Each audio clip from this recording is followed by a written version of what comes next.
The Professional Bowlers Association Summer Tour on ESPN is brought to you by Budweiser, Beechwood Age for that clean, crisp taste. This Bud's for you. By True Value Hardware. It's more than our name, it's our way of doing business. And by Columbia 300. Welcome to Skyway Park Bowl in Seattle, Washington for the championship round finals of the $115,000 Seattle Open. And now let's meet this week's participants. From Venezuela, two-time PBA champion Amleto Monacelli.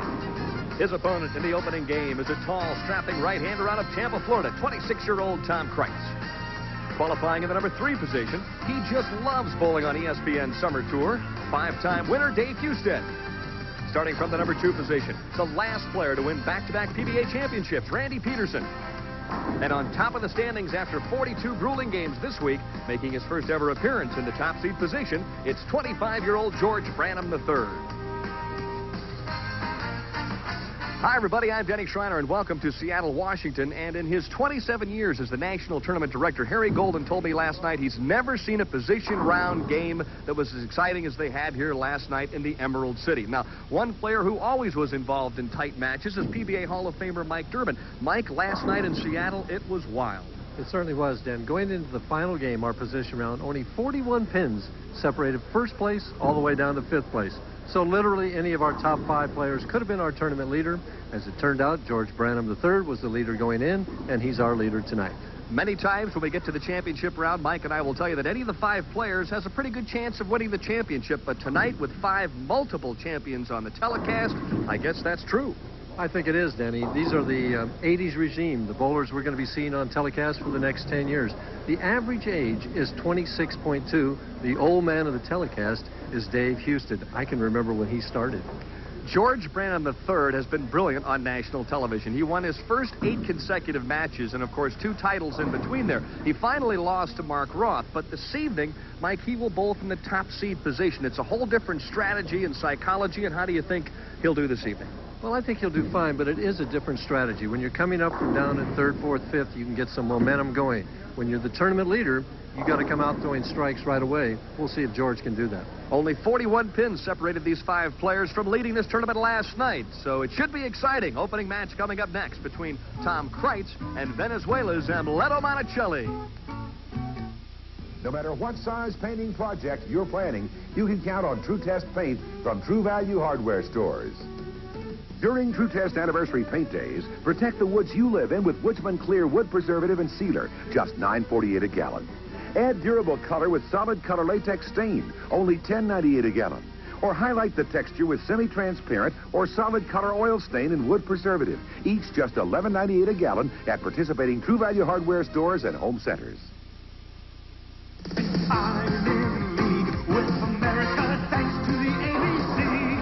As members of the American Bowling Congress, these men receive valuable benefits. In sanctioned leagues, they know their games count, and standard rules help the fun along. Awards give them proper recognition.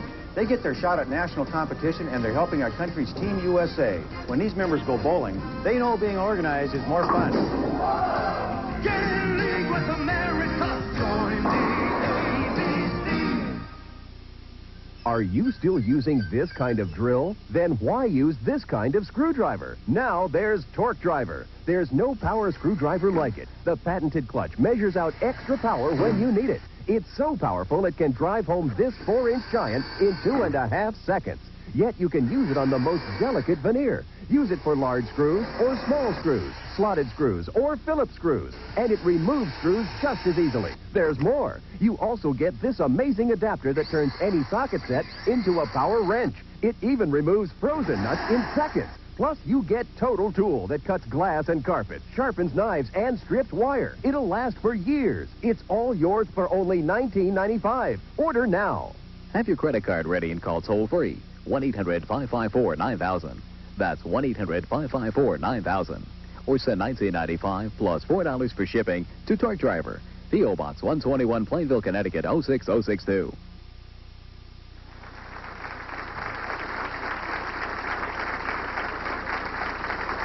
Welcome back, everyone, to Seattle. Let's hope this one lasts a little longer than Spinks and Tyson, right, Mike Durbin? I think we can guarantee that, Dan. Opening match, Amleto Monacelli will start on the left-hand lane. Championship pair here at Skyway Park Bowl in Seattle, lanes 33 and 34. Kreitz, who had the choice, made a switch at the last minute, chose to finish on the left lane.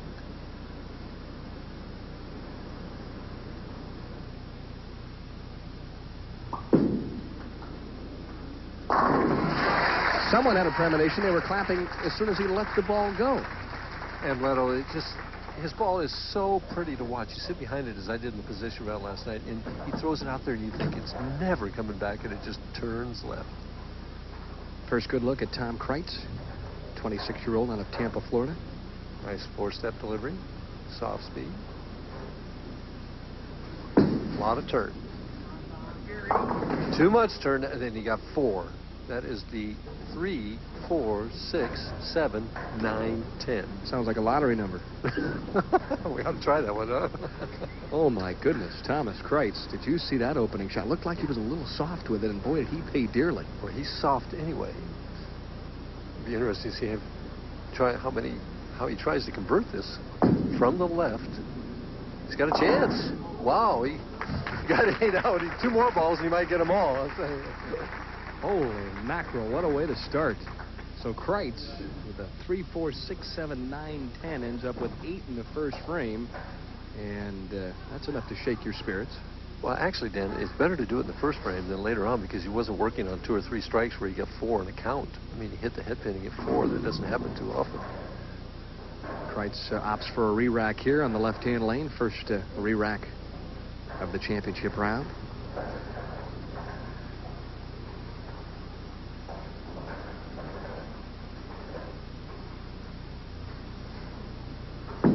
Very square game. Gave him more room this time. His ball, Dan, is actually what we call rolling out at the end.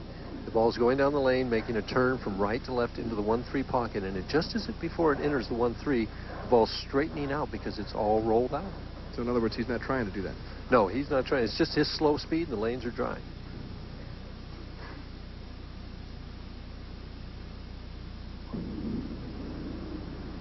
You notice, see, that ball didn't roll out because he threw it straighter with more speed. So after the shaky start, Kreitz ends up with the cross lane spare of the 7, and now Amleto Monacelli will step up on the right-hand lane and get a chance to take control early on in this one. A couple strikes here, he put Mr. Kreitz in a big hole.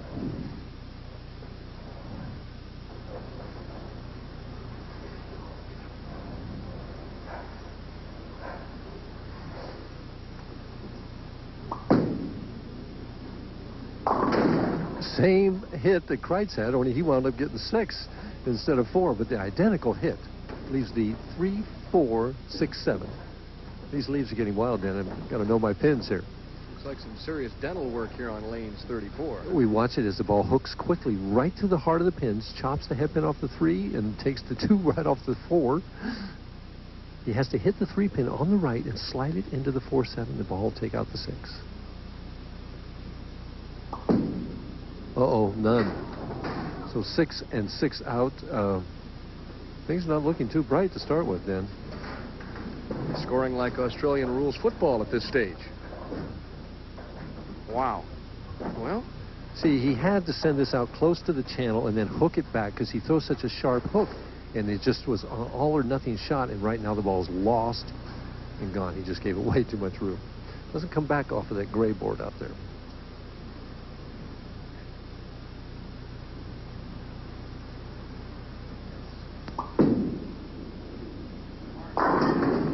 Better shot. Left lane seems to be, they were telling me, a little bit tighter, and it seems to be better for the 2 players.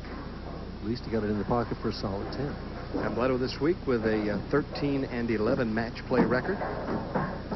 On the television pair, games of 237, 192, and 216 for a 215 average. The only player of the top 5 that bowled 3 games. And we've got a foul on lane 33, and Amleto keeps... Well, we're going to have a ruling right here because... Well, I don't think he fouled. See if we can tell on the replay. And our tournament director, I think, is looking at the replay. We're having instant replay here on the bowling tour, and he's way behind the line. The ball cannot set off the foul line. The you can roll 100 balls through the foul line and it won't set it off. It may be a malfunction in the device itself. Well, take one more look at it here. But we can see that he clearly wound up behind the line and did not foul.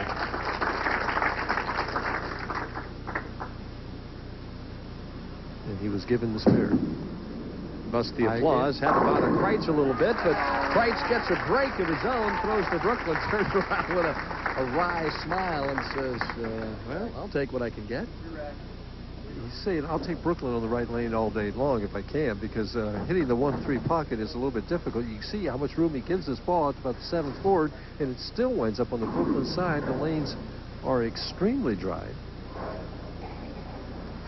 I happened to throw a few shots on lane 34 as we were filming the tip that's going to be shown a little bit later, and I can testify that lane 34, even I was getting a hook, so you know it had to be dry. Another re-rack on lane 33 for Tom Kreitz. And that's his third and final. Didn't take him long. 4 frames and he's out of re-racks. We're in trouble. Do you see anything on lane 33, Mike, that would lead you to believe that he'd be re-racking that quickly? From this angle, I can't tell, Dan. It could be that the 3-pin is in slightly. Tendency, if you hit flush, you leave those solid 10 pins. 4, 6, 7. His speed is just too soft for the dry lanes. He either needs to almost throw his spare shot that he throws on the first ball, or we get a ball that's harder. It's not going to hook as much. He's had 2 splits and 4 frames.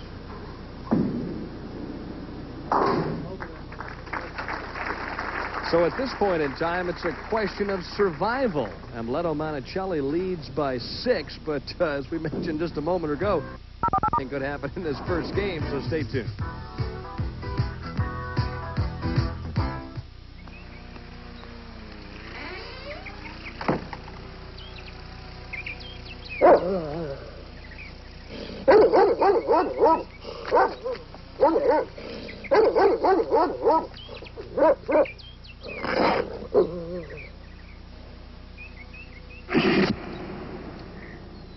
Smooth, cold-aged Genesee. It's not just a beer, it's a Jenny.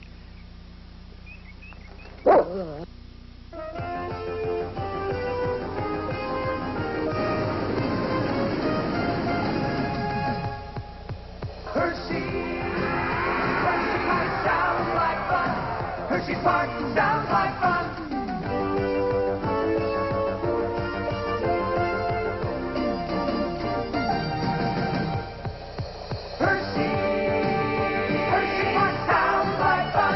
Hershey Park sounds like fun.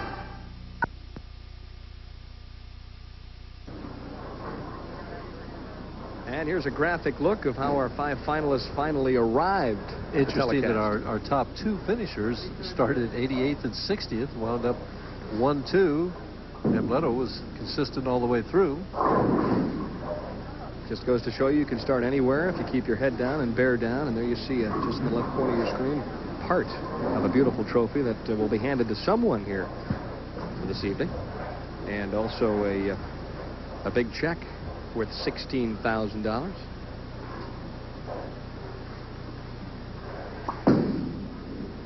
Gave him more room. Yep, the headpin came back off the wall with the message, but it was a little short. Amleto has such an unusual delivery. He's such an athletic person. This is not something we recommend with that open shoulder like this.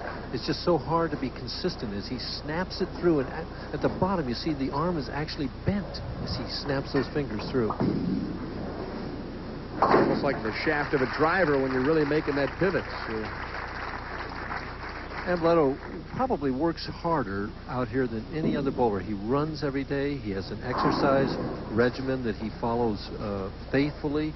He practices as he takes another re-rack all the time. And he really needs to do that with the style that he has, because it is a very unusual style, not something that I would necessarily recommend. Well, he is in excellent physical condition. Terrific soccer player, loves the game of soccer.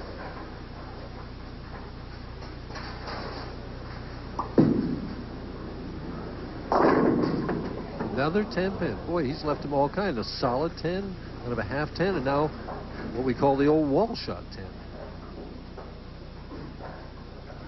We watched this one hit. It hits in the wall shot. You're going to watch the head pin go to the wall and get the 4, 5, 7. And the 6 pin misses the 10. And the pin coming over the message pin misses the 10. That foul light went off again on that left lane. Spare is good. Amleto a good 3 inches behind the line. They were working on the foul line on lane 33 just prior to the telecast, and so obviously there's a malfunction at this point. It seems to just happen when they're shooting cross lane spares.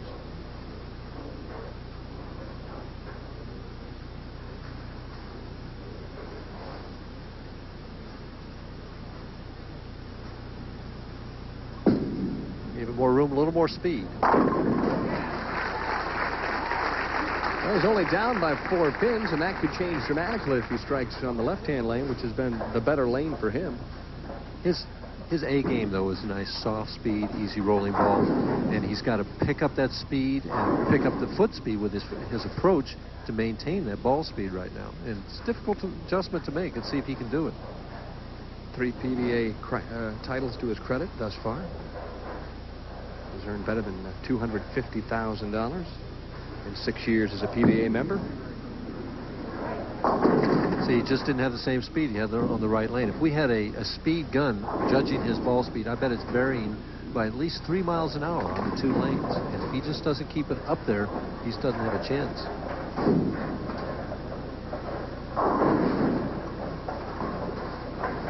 Tom with an excellent match play record this week, 17 wins and only 7 losses. Averaged 220 on the television pair this week, and I'd venture to say he'd love to have 220 right now. He'd say 220 and Amleto, you shoot at it. It's been tough going for both of our finalists here in the opening game of the Seattle Open. The winner of this one, of course, will take on Dave Husted, who last night led by 13 pins going into the final game and dropped from first to third. Yeah, I think I mentioned that George Branham had been the leader, and I was in air. Houston was the leader going into the position round. It was so tight. Here it comes. Got the 10 out this time and left the 7. So Amleto's hitting the pocket all except 1 shot, but he only has 1 strike to show for it. You know, I facetiously say he'll be all right as soon as he learns how to throw a hook. Watch this shot. Out to about the 4th or 5th board. Comes in light in the 1-3. And he had a bunch of them standing, wound up with just a 7. But it's only a 3-pin match. Scores all week long. We're in the moderate range, somewhere in between. Well, actually, quite low to make the top 24 and to make the cash. It only took a 202 average, I believe, to make the cash. Kreitz is over talking to the tournament director, and I don't know if he's talking about the score or talking about the fouls.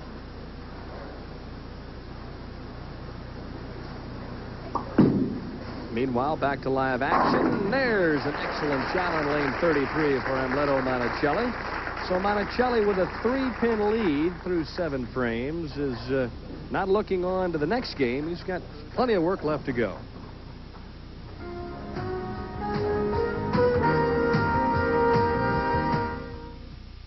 There's a level of performance that separates the good from the great.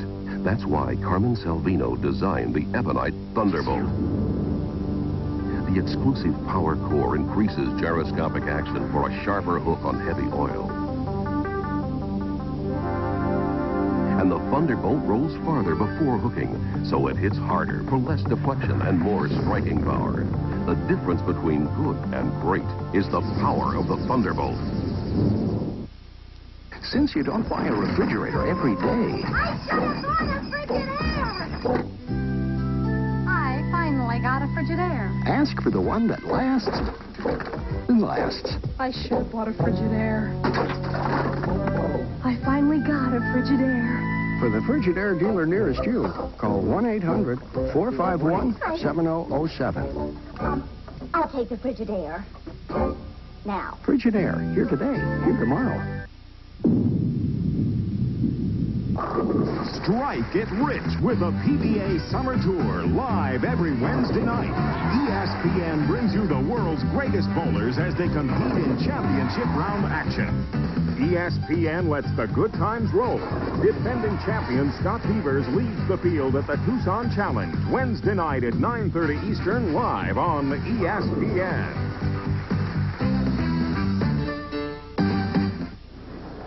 National Tournament Director Harry Golden pointing out where the sticky and the sliding area is up near the foul line, and one of the attendants now going to do a little work there. Well, we've got all kinds of things going on here, Dan. That's Kurt Schmidt, who's going to act as the foul line judge. They've turned the foul lights off, and Kurt, sitting in that chair now, is going to determine whether any of the bowlers go over the foul line. The key now is if Schmidt does a good job, will he be invited to Wimbledon here quickly? Well, we heard the beeper going off like Cyclops, so... boy, it's been crazy here thus far. Kreitz now stands up in the 7th, and let's hope we don't have an earthquake sometime this evening. Good shot there, and finally trips out the 4, and it's been an adventure on the right-hand leg. If that speed is 1 mile an hour softer, he's staring at that same thing he left in the first frame. He's one up on Amleto this week, but obviously this is the key match. Whoever wins this one keeps climbing up the ladder. Right now, Amleto Monacelli is going at a 179 pace. Tom Kreitz at 176. Kreitz can take the lead with a double. He's been slipping on this left lane, and that's why the ball speed has been softer.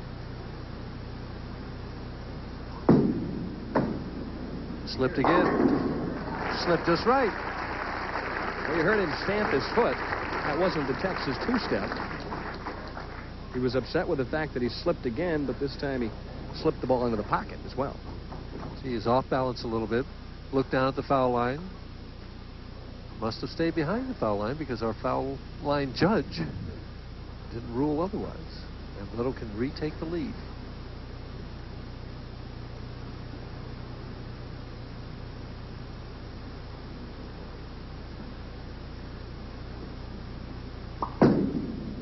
Here it comes. Oh, just perfect. Well, this one's turned into a tight match here in the late going. The unusual style of Amleto Monacelli. 5 steps, pushes the ball quickly, then chases with quick feet to catch up, opens that shoulder and the hand. Look at the hand open up. That's what you're telling me to do with the golf club. And then plants that foot. Here comes the slide. Now watch the arm. Watch the arm as it's bent, and then snaps the fingers on through. That takes athletic ability. Generates some pin action, too. So Monacelli now leads by 3 and could help the cause with a strike here in the 9th.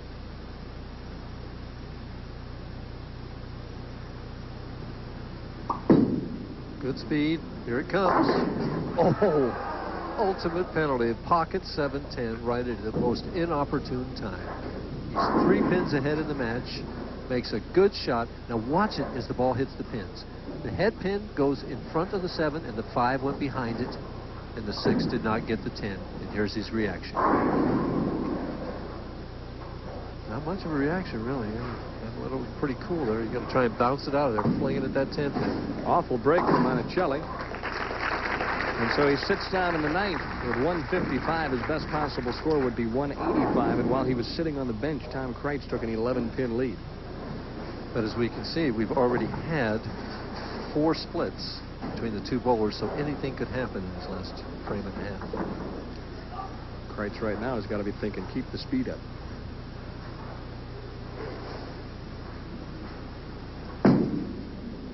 Here it comes. Nice shot. Ooh, a solid 10. Boy, you made an excellent shot there.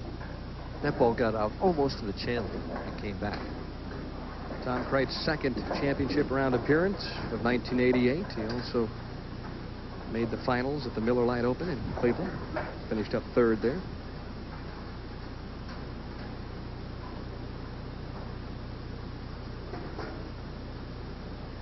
Needs to make this spare to maintain a 10-pin lead.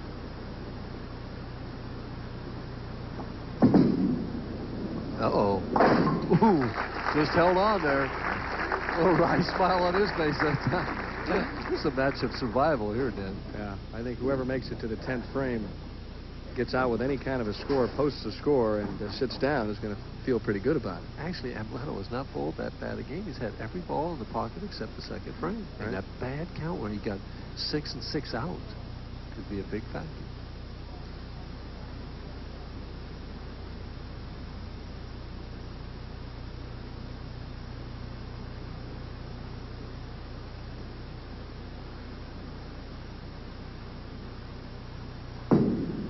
A lot of speed. Solid 10 again, and Amleto has a chance. The best Kreitz can finish with now is 184 if he makes this spare and strikes. Amleto can strike out for 185. We could have a tie. Anything could happen right now. That would be apropos this evening, right? Yes, it would. Stay tuned for the continuing saga of the PBA Summer Tour on ESPN. Hey, we promised you excitement, right?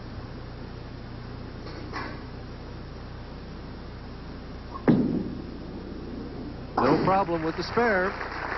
Fill ball be very important here because 10 makes Amleto get 3 strikes to win. Just over Amleto's shoulder there is his younger brother, Rodolfo, who just joined the PBA and has been bowling the Summer Tour with not a lot of success right yet, but he's looking at his younger brother who's been out here a number of years and had to learn and get better. Won over 100,000 last year. He's already got 2 titles. So. Big fill ball now, though, for Kreitz on the left-hand lane. Got the 10 out this time, so it's out of his court now and into Amleto's. So 184 for Kreitz. Amleto. There you see it. 3 strikes to win. Interesting. He's had 3 strikes the whole game so far, and now he must get 3 strikes in the 10th to win. He's due for a couple of breaks, though. He has thrown the ball pretty well.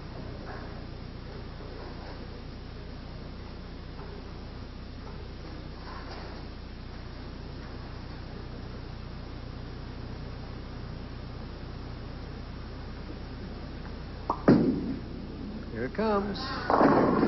Bad break again. The 7-pin. Amleto will carry that hit probably 8 times out of 10, and it just wasn't meant to be today for him. So Tom Kreitz is going to move on to face David Husted. I think Kreitz feeling fortunate at this point, too. A pretty good shot there by Monacelli. Well, the old adage that Wayloo used to say, hit them thin and watch them spin, but they didn't spin quite enough. Actually, he did not throw the ball light and strike tonight, I don't think, did he? No, sir, I don't think he did. The double in the 7th and the 8th was Pack City both times. Opening shot was a pretty good one. Sometimes it's just not meant to be. Still a nice paycheck for Amleto Monacelli, who will go over $60,000 for the year with that check. But Tom Kreitz will advance, and he'll take on probably the hottest player on the PBA Tour right now, Dave Husted. So things may just heat up here in Seattle. We'll be right back. The symbol of excellence, the legendary Rolls-Royce Silver Ghost, now recreated by Franklin Mint Precision Models in the official die-cast model authorized by Rolls-Royce Motor Cars Limited. The 1907 Silver Ghost, only one was ever built, and now it's recreated in an incredible model, hand-assembled from more than 127 pieces. Each feature is authentic. The removable spare tire, protectively coated sterling silver-plated trim, pedals, instruments, and engine details precise to the very last spark plug. A stunning collector's piece for home or office. To order, call 1-800-453-1500. Use your credit card or mail $30 and be billed the balance in 3 payments. The imported Silver Ghost with certificate of authenticity. Call 1-800-453-1500. The Rolls-Royce Silver Ghost. There's nothing quite like owning a Rolls-Royce. And let's take a look at how the numbers stacked up this week at Skyway Park Bowl in Seattle, Washington. Left-handers struggled, only averaged 192. Righties 200 even. As I said earlier, only 202 to cash and only 207 to make the top 24. And there you see some very interesting numbers. Harry Sullins, who made the finals this week, 762, the high 3-game series. High game, George Branham with a nice 299. Randy Pedersen had a 288 game, and games over 200. Warren Nelson, who came very close to making the telecast, bowled a great position round game last night. Harry Golden one more time, throwing over the steel wool, and the left-hand approach at this point in time appears to be a little slippery, and that's what Kreitz is arguing. The foul lights have already been turned off, and Kurt Schmidt is now going to take care of that as far as judging the foul lights. And a number of problems thus far with the approach, but they'll get things worked out. And the other players who bowled very well this week, as I mentioned, Warren Nelson finished up a close sixth. Bob Hanley with one of his better showings. Art Trask steady as usual. Brian Voss, local here, trying to make the telecast just short. Mark McDowell. Bob Benoit, our leading money winner. Deadeye, Walter Ray. Mark Williams, the Firestone champion. Mike Edwards. Ron Bell. Eugene McCune making his first finals. Dave Jacobson, first final in a number of years. Sam Macarone. Corey Groff.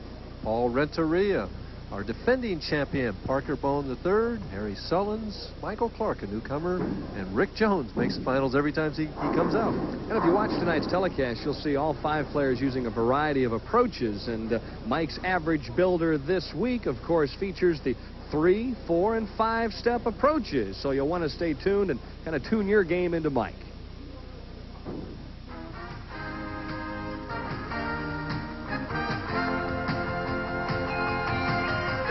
On each of our ESPN telecasts, you see bowlers using a variety of different approaches. Some, like Tom Kreitz tonight, use the 4-step delivery. Most, like the rest of our field tonight, use 5 steps. A very few, like Mark Roth, use 6 or even 7 steps. And none, at the present time, use 3 steps.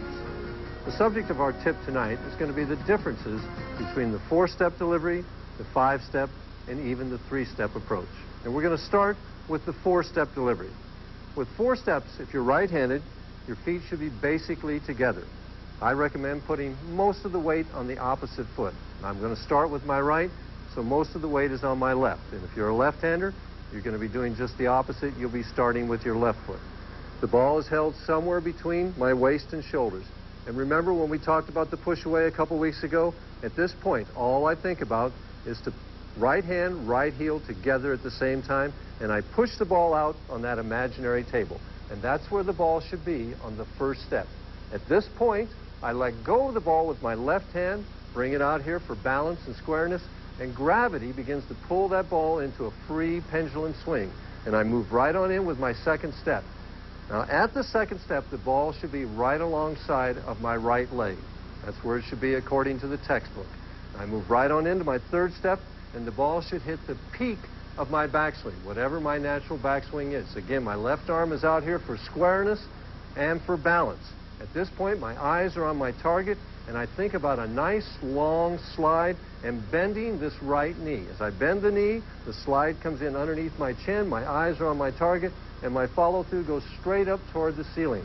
Now, when I throw it, it looks something like this.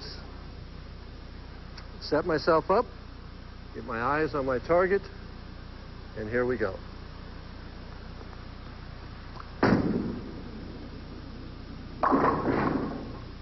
Now that's the 4-step delivery.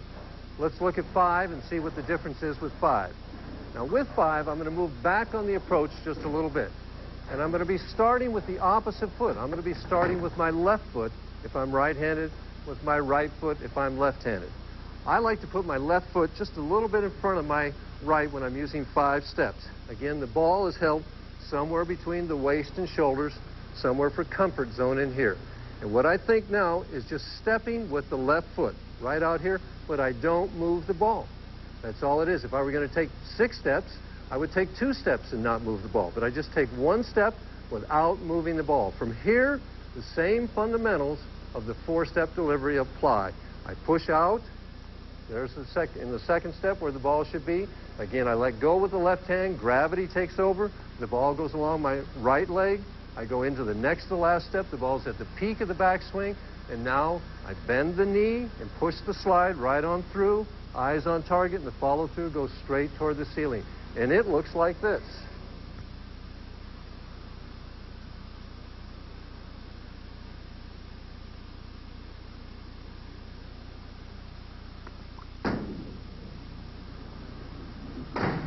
Now that's 5 steps, 4 and 5. Let's look at 3. And the reason that I want to look at 3 is because many bowlers start off bowling with 3 steps. And then somewhere along the line, an instructor comes along and says, hey, you can't bowl with 3 steps, and he changes you to 4. But I believe that you can use 3 steps, especially if it feels comfortable to you, but you need to understand the fundamentals of that approach. Now, I need to move up on the approach a little bit if I'm going to use 3. And again, I'm going to be starting with my left foot, so most of the weight is on my right. I've got the ball, again, between the waist and shoulders, but I've got to get the ball into motion very quickly for 3 steps. I'm going to push it out and down right away. So 1 goes like this, and the left hand is off right away. Now it goes right into the 2nd step. This is the next to the last step with 3 steps, but it looks the same at this position as 4 and 5. If you took a picture at this point of the 3, 4, and 5 step deliveries, they would all look the same. And the finish is the same with all of them. I bend the right knee, push the slide in underneath the chin, keep my eyes on target, and follow through to the ceiling. 3 steps looks like this.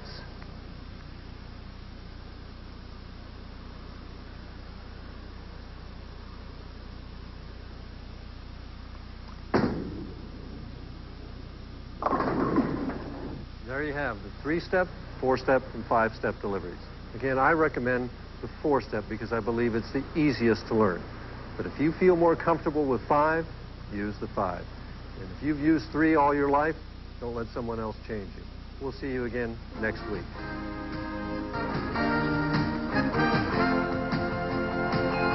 And the next step for Tom Kreitz is to face Dave Husted from nearby Milwaukee, Oregon. Stand by, it should be a good one. We'll be right back.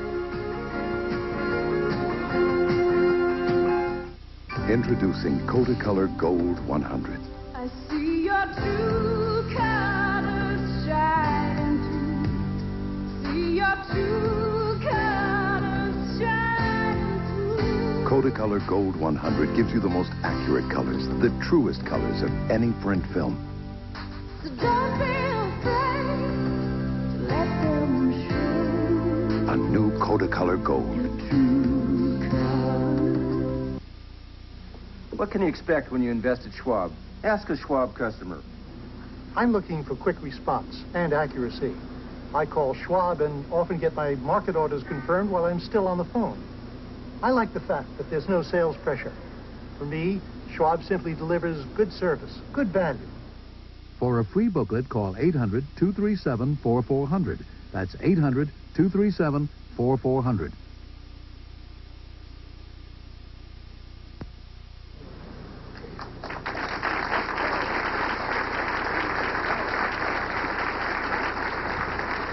Tom Kreitz and Dave Husted in match number 2 here in the $115,000 Seattle Open. Kreitz surviving the opening game, defeating Amleto Monacelli 184 to 175. Let's see if the pace picks up here in game number 2. Kreitz didn't appear to slip on that left lane. He didn't have one of his better finishes, but he didn't appear to slip. In practice on the right-hand lane, Dave Husted stuck a little bit, so the inconsistency right now in the approach is hampering the professionals a little bit. 3-6-10, and he just threw that shot like he didn't know what was going to happen, and he was just wanted to get it off his hand. Yep. Just kind of wondering what was going to happen at the line, and I guess you can't overemphasize when the player is uncomfortable, not knowing what's going to happen, slip or stick at the line. It's really unsettling. At the spare, has the 3-6-10. He changed balls. Interesting. Interesting to see if he goes to that ball first. His first frame, he used a kind of a dull ball that hooks, and he's using that again. Match play record of 17-7 as well this week, and came within 1 game of leading this event.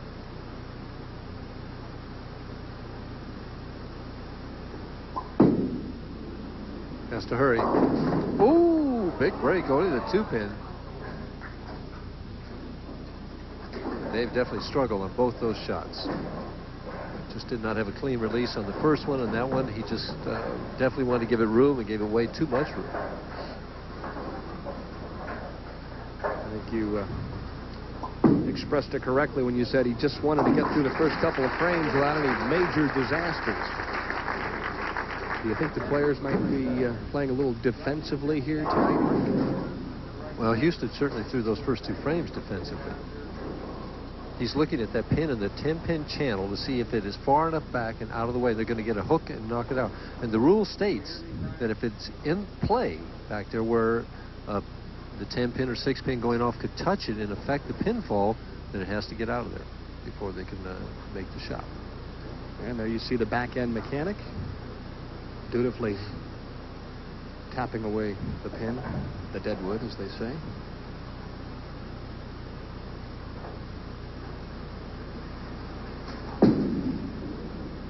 For the double.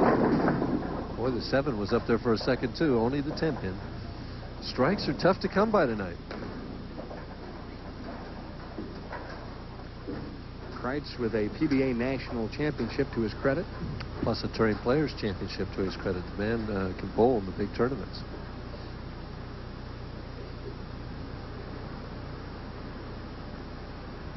Classic 4-step delivery.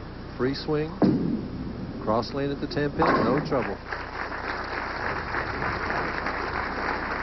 As we were teaching the 4 steps tonight, he stands together with the feet together. The hand and foot go together at the same time. He puts the ball out there like on that table. The ball's at the right side in the 2nd step. Now watch at the peak of the backswing here. Right at the peak as he takes his step. Now watch the slide come in there for the finish. Everything right by the book. I do that, but I can't hook the ball like that, Dad. Yeah, but he's also 15 years younger than me. Good shot on the left-hand lane. He still has a little elasticity. Is that what they call it? Yeah. Okay. That's what I would call it. I'm glad you told me that. Makes me feel better. As we mentioned a couple of times, when you do those tips and you get down that deep knee bend, what the folks don't realize is we have to get the chiropractor to get your back standing up, and we have to stop tape at that point. Husted trying to right himself, and still looks like he's rearing back a little bit to me at the line, but he throws a strike on lane 34. There's his mom and dad. Champ and Captain. Well, here's a trivia question for you, Mike. In 1961, as part of the National Bowling League, what team did Champ Husted bowl for? Fresno Bombers? Nope. The San Antonio Cavaliers. That young lady sitting next to Champ was David's wife, Michelle. Looking for the double. Ooh, good shot, too. Boy, that ball snapped right at the end. It was just dead flush and left the 4-pin. Well, a contrast in styles here. Husted going a little straighter with a little more speed, and Kreitz giving it that little circle rollout job. I like David's approach better. So Husted spares up in the 4th, but he still trails at this point. Kreitz works on a strike. When we come back, we'll see if he can double. Fred Gregg Buick presents American cars to command the American road. LeSabre, designed with your family's comfort in mind. Sleek, spacious. That's LeSabre. Take the road to the top with Park Avenue for people who accept nothing but the finest in engineering and convenience. Riviera, an extraordinary car for the extraordinary individualist. Take command of the American road with a 1988 Buick from Fred Gregg. The great American road belongs to Buick. My place or your place? My place, of course. My place has delicious food and cozy dining.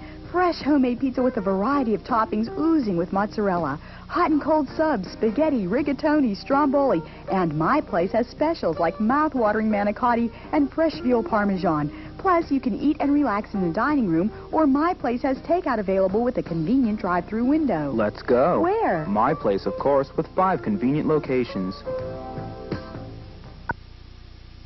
He's America's brightest hope. See teenage sensation Andre Agassi and defending champion Max Wielander at the U.S. Pro Championships. Saturday afternoon at 1 Eastern, live on ESPN. And, of course, a local jazz favorite in the... Oh, no, wait a minute. That's not a saxophone player. That's Guppy Troop dressed in that tuxedo this evening here. Guppy says next time he makes the telecast, he's going to bowl in that outfit. Sure. So, shades of Ernie Schlegel. Remember when Ernie was going to bowl in the tuxedo a few years back? Was he really? Sure. I think he had it on. Kreitz for the double. And take advantage in the match, and there you see, problems once again on lane 34. He just can't throw it too wide on lane 34. The only way it could be too wide, I think, is if it went in the channel. All right, let me ask you a question. You shoot 184 the first game, and I think you throw 1 double, all right? Now you're in game number 2. when do you abandon the circle strategy and start going a little straighter, or maybe change balls or something? I mean, or do you just hope to maybe kind of grind it out and beat everybody shooting 190 all the way to the title? It's his A game with that circle delivery, and I don't think that he has an alternate plan to go to. But if you go to a harder shell ball, can't you shorten things up a little bit and go a little straighter? Or? Yes, but I see 4 balls out there, and 3 of them belong to Husted, so I don't think he's got another ball with it. Oh, those powers of observation, of deductive reasoning. You're unbelievable. Kreitz leads by 1. I have a feeling this one's going to go right down to the bitter end. He must not be having trouble with the approach on lane 33 anymore, though. He's making excellent deliveries on that one. Let me ask you this. Did you ever bowl on national television with 1 ball in the left-hand lane and 1 on the right-hand lane? Yes, I did. What about that tonight? That would not be a bad idea. All right. But maybe you should go down and suggest that to him. He's the guy bowling on the show. I'm just merely observing this. Another good speed shot by Husted. Nice reaction, and I get the feeling that Husted's gaining a little momentum. He's getting into the match a little bit more. 5-step delivery. Puts that ball out there, gets it down quickly. Look at how steady the head is. Head never moves. Look at how high the backswing is. Right at this position, left hand out for balance. Pushes that long slide through. Look at how long that arm is coming through. I'm jealous of that arm. And this is back live. Oh, boy, those pins just don't want to fall, Dennis. Wow, Husted backs up thinking all the way. I can't throw it much better than that. Just mumbled something there. I'm sure it was related to the 10 pin. How are you at reading lips? Vince Scully can read those lips of the pitchers. Too good. Are you too good at it? Well, a spare up and a disappointed Husted because that double would have thrust him back into the lead.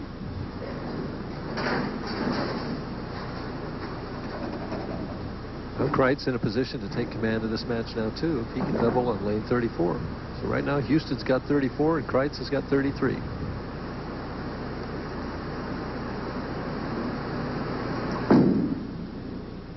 And now Kreitz has got both of them.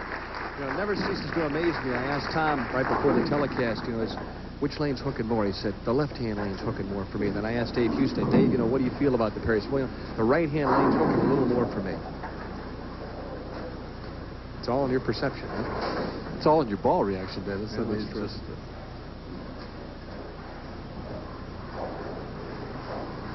Up by 11 can increase it to 21 with 1 more.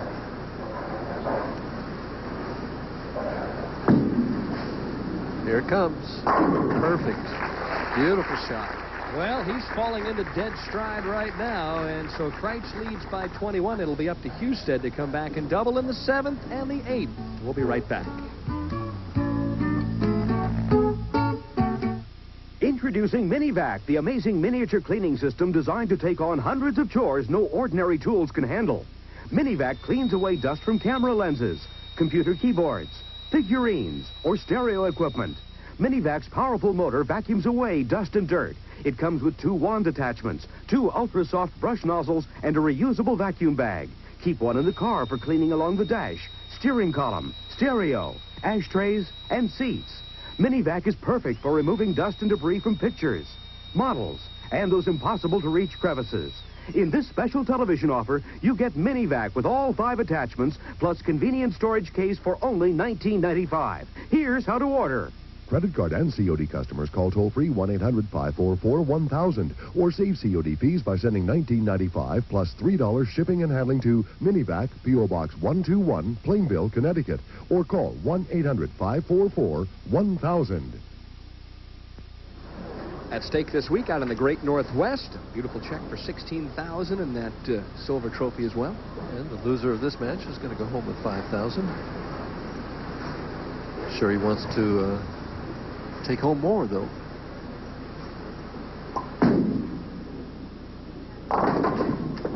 Thumb didn't get out of that ball clean. Went over the top of it just a little bit. Dave Husted leading the tour right now in top 24 finishes.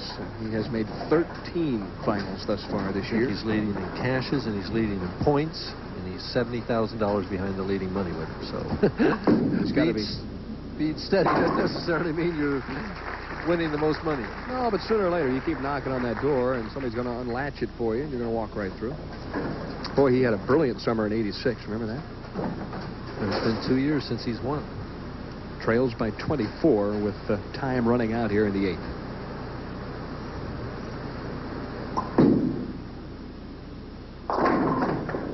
My goodness gracious. That's 5-7. He's going to carry that hit for a strike 9 times out of 10. 5-pin took a twirl. Moved off spot to the left. Comes in light and the wall shot hit. Pins just ran together for the spare. It's 8 out, and this match is almost history. And you can see a disgruntled look on his face. 2 weeks in a row, he's made the championship round. Won his first game last week, and then was defeated by the eventual champion, Brian Alford. Kreitz, who's settling in for that circle shot. Maybe we're all wrong, and he's right. Well, if the oil carries down and he gets a chance to bank it a little bit. Now, he's starting to put it in the 1-3 pocket, though, right now. The odd thing to me is normally you need that ball to really react at the pocket to get the pin action, and his is rolling out a little bit, and yet he's getting better pin action than either Monacelli or Husted. It's the soft speed, but look at how far he gets this ball out. Now, watch it come back. See if we can see it go to the right just a little bit there at the end. It rolled out again, but making those pins dance. Now, this one would all but do it. Really gave that one room. It still made it back. Woo! He is playing in territory that throughout your career you were pretty much unfamiliar with. Out to about the third board, Dennis is evaluating my bowling ball hook from Lacko. Well, you see, David, it always happens, right, when out you're of the in a wood, position where strike, you're out of the wood. He can go out for 202, but we're not going to do him too much good right now. Possible 260 for Tom Kreitz, and the score's exploding here in game number 2. Right now, David has to strike out to make Kreitz show up for the 10th frame, and Kreitz doesn't even need to show up now.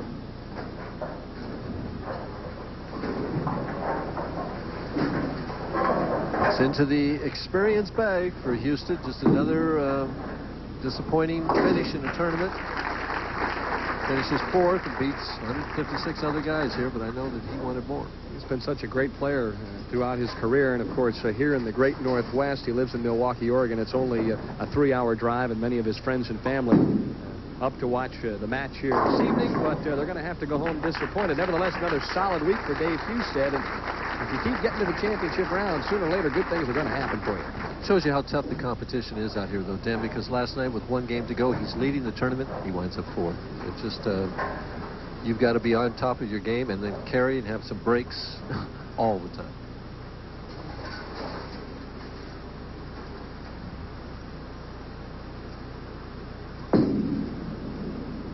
A little high. Ooh, that's a solid 7. He says, well, it doesn't matter now. He's got that ball reacting very well now. That ball looked like it was going to go high. That's the end of game number 2. So Tom Kreitz continues to climb up the ladder as he defeats Dave Husted. We'll be right back in just a moment or so. I'm here in this auto graveyard to demonstrate New Finish, the once-a-year car polish. Simply wipe it on and wipe it off. There's no rubbing, no buffing. Look how New Finish restored a deep, hard shine to even this weather-beaten old car. You see, New Finish is not a wax. It's a space-age polymer formula that shines better and lasts longer. And here's proof. An independent laboratory tested New Finish against several leading brands of car polish. After simulating a full year of punishing weather, New Finish had the highest gloss and actually retained 90% of its original shine. Next, we polished this car with New Finish and ran it through 52 car washes. After all the harsh detergents and scrubbing, the water still beads. You'll find New Finish is great for fiberglass boats, too. So get New Finish, the once-a-year car polish. And between polishings, use New Finish Poly Car Wash to clean your car. It's specially formulated to help preserve and maintain your car's finish. New Finish at Kmart, Woolworth, Osco, True Value, Ace, Revco, Rite Aid, Eckerd, Walgreens, and other leading stores.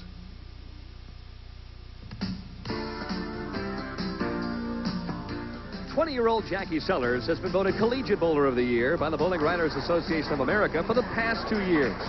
Currently, Jackie is bowling on the Women's All-Star Tour Association, where she was the 1987 Rookie of the Year. For Jackie, strikes are a matter of routine. However, you don't become the top female collegiate bowler in the country without being able to make spares. At Penn State, we'd never have set practices or anything like that, so you're pretty much on your own. You have to have the desire to go down and, better yourself.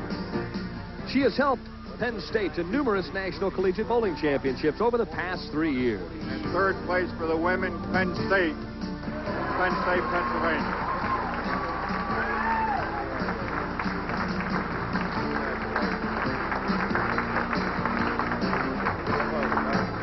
Now, Jackie Sellers, the collegiate bowler of the year with a high game of 275, high series of 710. She needs a strike here. That's your pressure bowler. You always put the one who can bowl the best under pressure in your anchor position. After the first year that I won, I don't know, it was kind of intimidating, and I wasn't sure I could do it again. I didn't think at all that I could. After 2 years, it's helped a lot. Now, especially this summer, I have confidence to bowl well. Jackie wants to keep her amateur status for a spot on the upcoming U.S. Olympic team. I would like to try the ladies tour when I graduate from college next spring. I'd like to get involved in some kind of international bowling. That's, I don't know how long down the road that will be. Right now, I just want to bowl. And living up to her reputation, Jackie captured the Women's All-Star Association tournament held recently in Hartford, Connecticut. And with players like Jackie Sellers, it's easy to understand why the collegiate game is coming around. There you see George Branham III. And when we come back, Mike Durbin will chat with the tournament's top seed and find out what's going through his mind before maybe the biggest game of his career. Fat chance. Finding a faucet made as well as a price fister. After all, it's the one made in its own USA foundry. The one uniquely fashioned with a heart of solid brass. Start to finish, the quality is first rate. Furthermore, the cost is a fraction of what you'd expect. So why fiddle around? Get a price fister. The fabulous faucet with a funny name. Your best, so we give you ours, and things keep looking better all the time.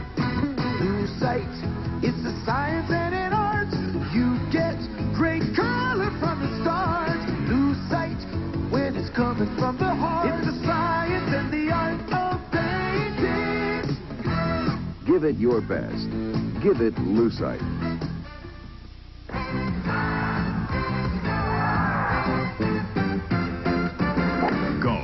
A sport for all seasons. And 12 months a year, ESPN brings you the best of a PGA Tour. Coverage from 3 of golf's Grand Slam events, the finest Lady Linksters, and those swinging seniors. The world's greatest golfers deliver heart-stopping thrills at the British Open. See live coverage of this Grand Slam event beginning July 14th on the ESPN. Here I am with our tournament leader this week, George Branham III. George, congratulations on the good bowling so far this week. Thank you.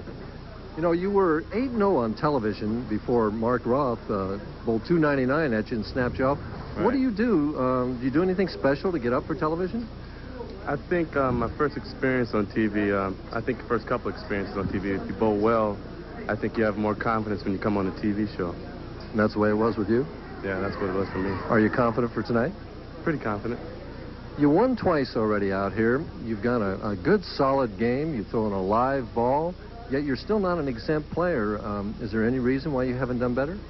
Well, I think in the middle of the winter tour in '87, I hurt my back, and that kind of got my momentum down, and I went home and got back together, and right now my back's feeling well, and hopefully I can win today.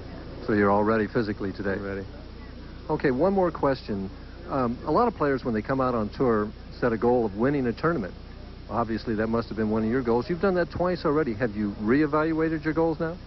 Well, right now my goal is to get out of the rabbit. If I can get out of that, then we'll go for more titles. And if you win tonight, you get out of the rabbit, right? That's right. All right, Denny. He says he wants to win tonight to get out of that PTQ squad. We'll see if he can do it. All right, Michael, coming up next, though, a pair of teammates, Randy Pedersen and Tom Kreitz. They normally bowl with each other. Ah, that's another story.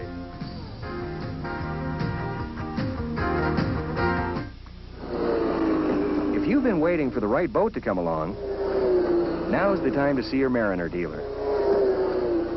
There will never be a better time to buy your boat than right now at the giant 1988 model year closeout sale at Roach's Sales and Service. All boats, motors, and trailers are drastically reduced in order to make room for the 1989 models. And as always, Roach's will not be undersold. Roach's Sales and Service, Front Street in Columbia.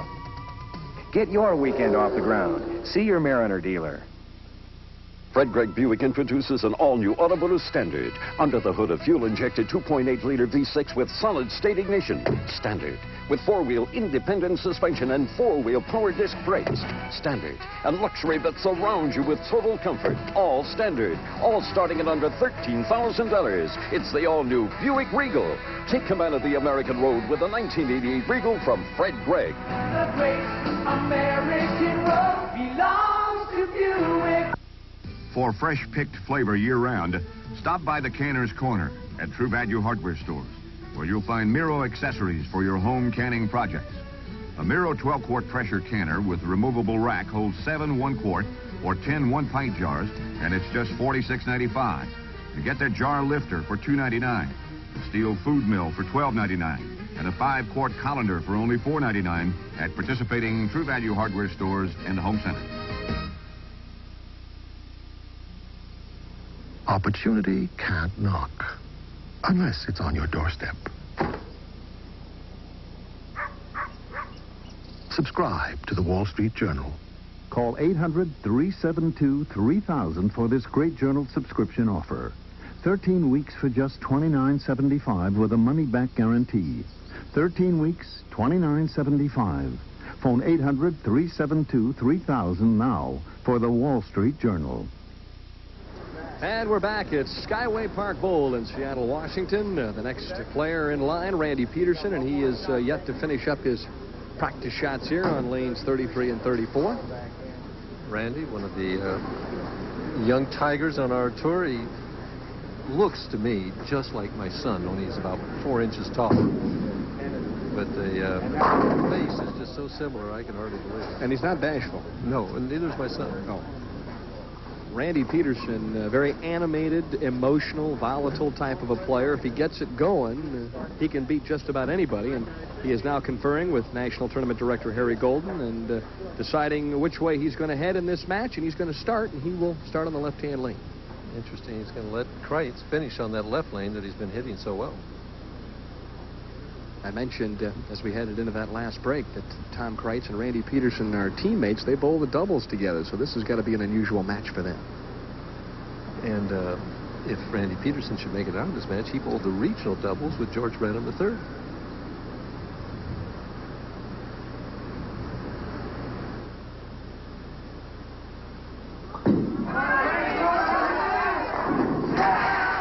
Well, the crowd suddenly came to life. Are they all his relatives? That's a possibility out of Santa Maria, California. Tom Kreitz has been a survivor thus far. He defeated Amleto Monacelli 184-175 and then knocked off Dave Husted 236-181. Kreitz thus far averaging 210 this evening.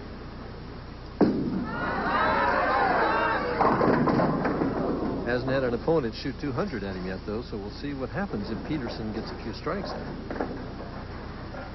Both players 26 years of age. Both players with 3 PBA titles. George Branham has 3 titles too, doesn't he? It's getting so now that 3-time champions in the Tournament Champions get eliminated, although both these guys have exemptions from winning the PBA National. Fans really turned out all week long. The Seattle area has been a great area for bowling for many, many years. And, of course, the PBA has been coming out to the Great Northwest for over 2 decades. This is the 27th Seattle PBA. Wow. Of course, many years held at Leilani Lanes, and now, of course, at Skyway Park. And it's too far back for me to remember, but where did they used to bowl the early days in Seattle? I think it was Ballinger. Yeah, that's right. Didn't Johnny Gunther win there one year, local? He won at Leilani. Oh, he did. Place had to go crazy, I'll bet.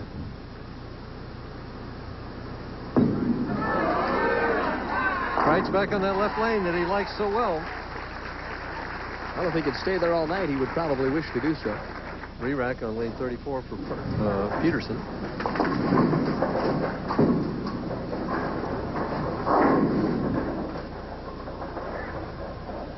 Looks good to me right now. I'd shoot that rack.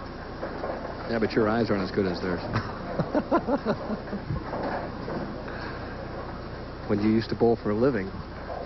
I had a sore finger, I know, from pushing the buttons. That's right. I had a callus on that index finger.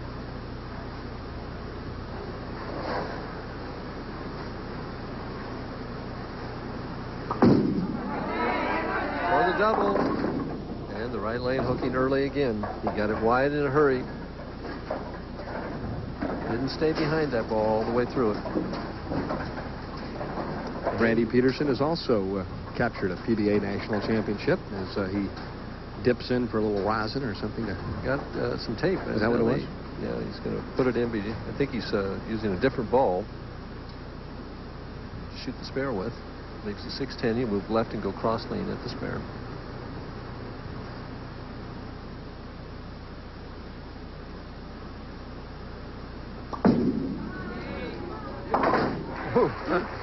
Almost chopped it, but got it.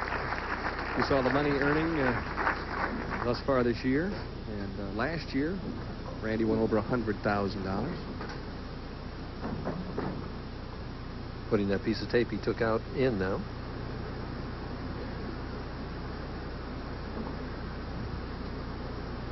It's pre-cut tape. Good tip for the amateur players to have that tape ready and prepared so that you don't have to get the scissors out and take up too much time. You know, it's amazing, the advent of those batter's gloves, the number of Major League Baseball players that have gone to it, but so many of the bowlers now wear the golf gloves or the batting gloves. A lot of them will wear gloves with the fingers covered where they don't have the feel of their natural skin on the ball. I know Pete Weber has done that through the years. Well, the 2-pin stands. Luckily, the 10 fell. Did you ever try and use a glove, Mike? Never did. Yeah. Used a variety of different wrist devices over the years to keep my wrist firm, but never did try the glove. Maybe for the seniors. Camera person behind the screen back there moved. Have those large cuts in that screen, and the bowler can remember Slagle last week. Could see it. That bothered him. Randy spotted somebody moving back there. Well, any distraction, right or left, at about 45 feet is obviously going to bother you a little bit. Pedersen with a spare up in the second, and Kreitz leads by 1, but he's on a strike. Winner of this game to advance into the championship game here, the $115,000 Seattle Open, and the winner will bowl George Branham III, who told me that he had a good shot on the pair. Did he? Good ball reaction?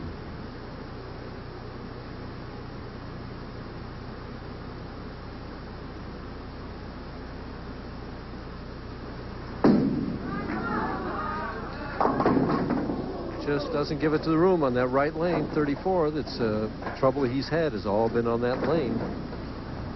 4, 6, 7. Just doesn't give it enough room to the right. Over about the second arrow there, but only gets out to about the 6th board. We've seen him go out much wider than that. And he almost had that 3-pin up there again. I guess he wishes he would have had a chance to make it. At the 4-7, hoping for a bounce out. Doesn't happen.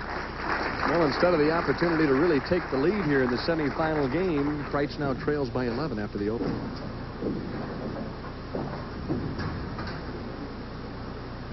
Look for Kreitz to come back, though, because he's got the left lane zeroed in. Every time that he strikes on the right lane, it should be a double. Now, if you're George Branham, obviously you've taken note of that. You won't let him finish on that left-hand lane should he win this game. That's what I would have thought Pedersen would have done. Well, Well, I don't think there's any question that the left-hand lane has been kind to Tom Kreitz. He just has to solve the puzzle on the right-hand lane. When we come back, it'll be Randy Pedersen in the semifinal game.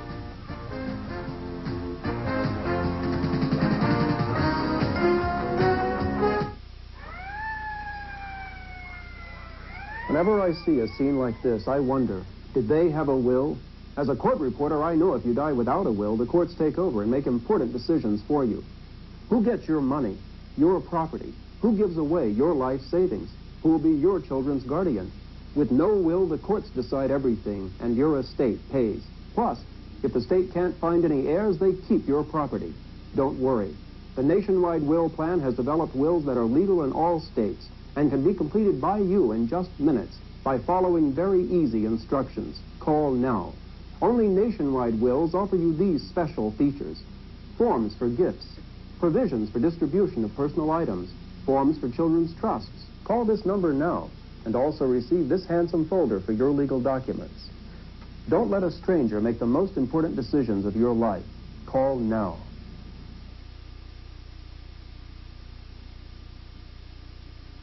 Each weekday, ESPN's magazine shows are hot off the presses.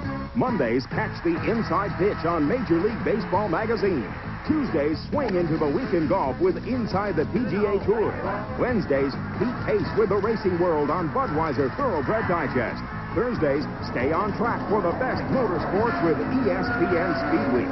Fridays, keep ahead of the pack on running and racing. Your subscription awaits. Weekdays on ESPN. Randy Pedersen,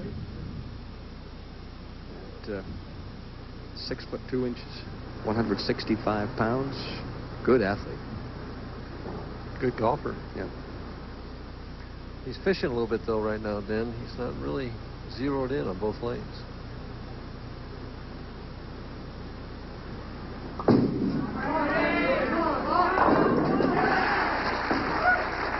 Looks like he lost that ball a little bit, too, and it just made it back to get that light tickler. I don't know. He kind of surprises me a little bit. As much as he delays the ball to start and then delays it at the finish, got to be awful difficult to hit that thing at the right spot at the bottom of the swing. I think he's going to have some variance, but I guess if you create area, you don't always have to throw it exactly where you want.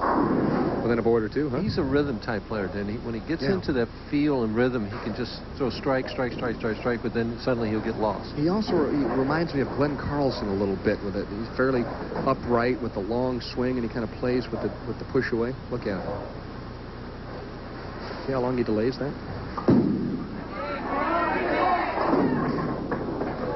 Right now, he's just not getting through the shot. Leaves the 2-8. He's not getting the lift with the fingers that he's looking for.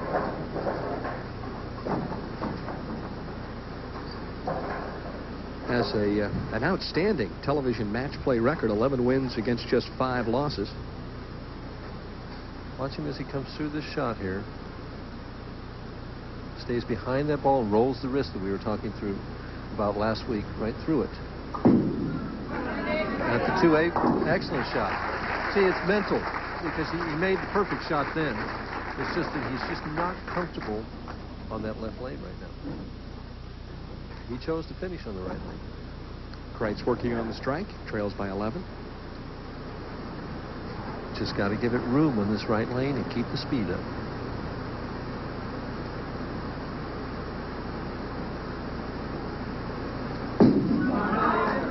More room. 10-pin stood. Excellent shot. 6-pin wrapped right around the 10. Slow motion almost. Yeah. That was amazing.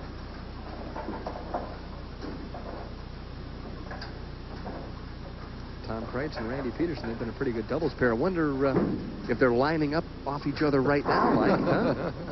I'm sure they're not telling each other how to play the lanes right now.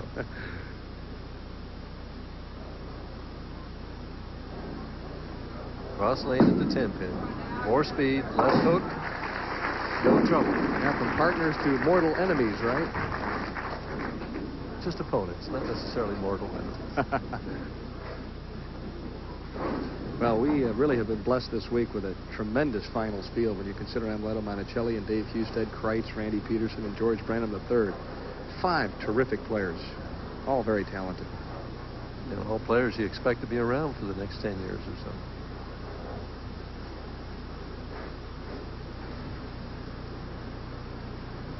Hasn't missed this lane yet this game.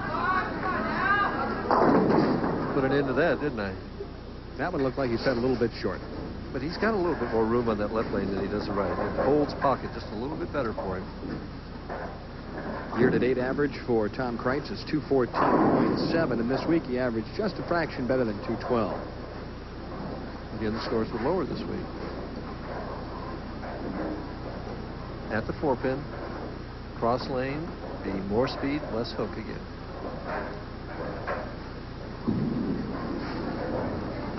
So many players do that now, Dan, where they just throw that ball straight at the spares. Don't try and throw the hook at the spares. And of course, the holder of 33 career PBA titles, Mark Roth, pretty much started that trend. Yep. Hard and straight, he threw it out. Yep. I think Mark used to throw it hard and straight more because he was aggravated that they didn't go down the first time. Well, he just screws his hand into that ball.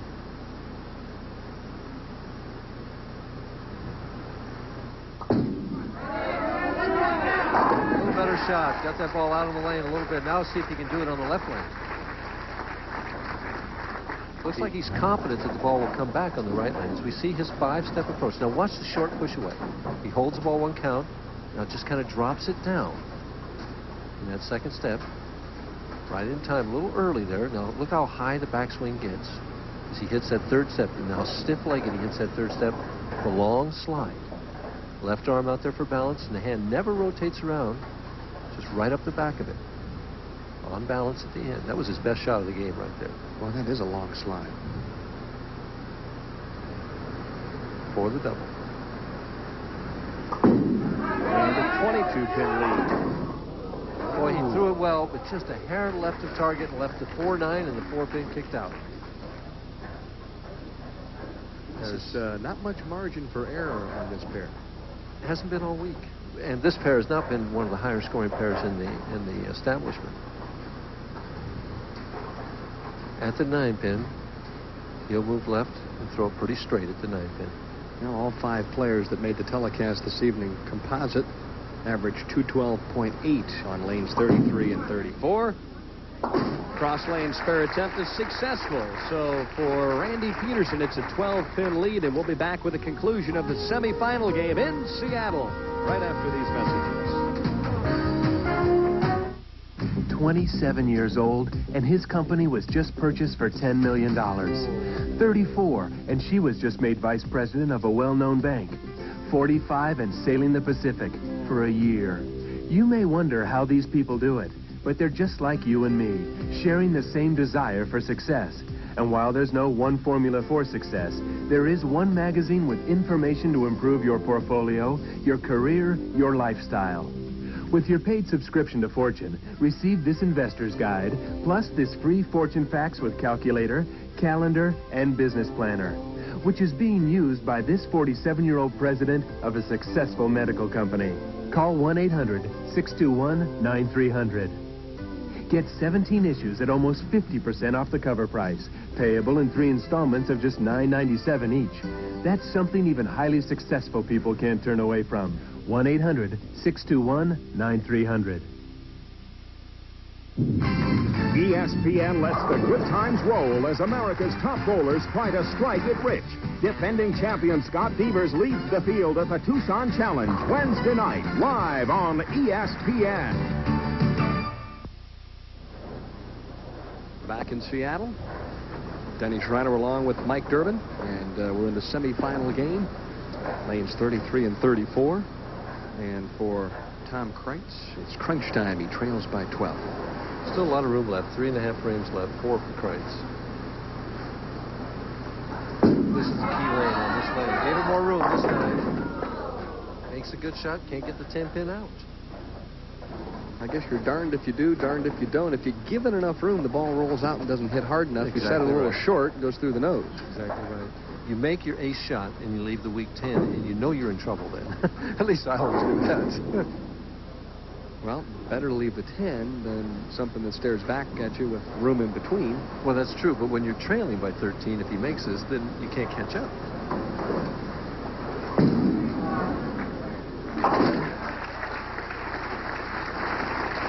So it's on now to the 8th frame. It's a 3-frame match, and Pedersen leads by 13. High game of the night thus far, 236. And you see the scoreboard and the difference, 106 to 119, 13 pins, both bowlers on spares.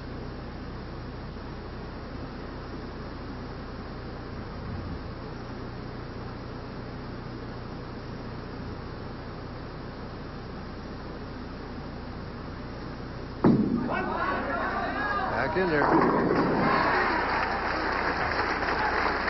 What it's going to boil down to is, can Kreitz hit lane 34 one time in this match? Or can Randy Pedersen double in the 8th of the night? Can he hit lane 33 one time? It's amazing.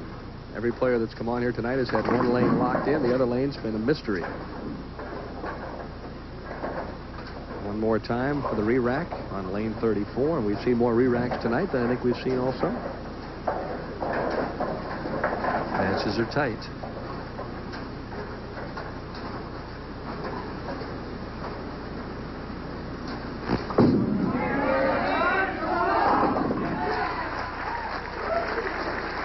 He's got 34, and Kreitz has got 33. Put the two of them together, we'd have a pretty good match. A pretty good game right now. I was just going to say.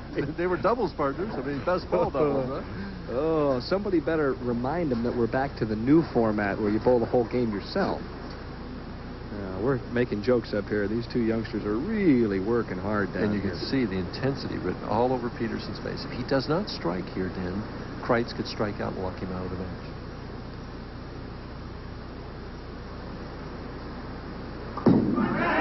High. 3, 6, 9, 10. You know, he was just so determined that he was going to make a good shot then, and he did not want to give it too much room. And it's the old adage, give it room, not too much. Look at that determined look on his face right there. And right here, he just sets it short and left of target, and he knew it as soon as he let it go.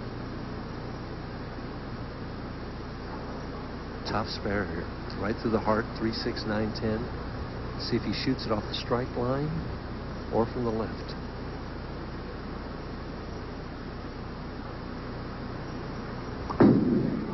Shot it from the outside. Perfect cover. Spare shot was tougher than a strike. That may be the key shot of the match for Pedersen, because in an open there would have really swung the door wide open in the 9th. But he's already cracked it, because if Kreitz can strike here, he's got the opportunity to close him out. It's the biggest shot of the game and the tournament so far this week for Tom Kreitz right here.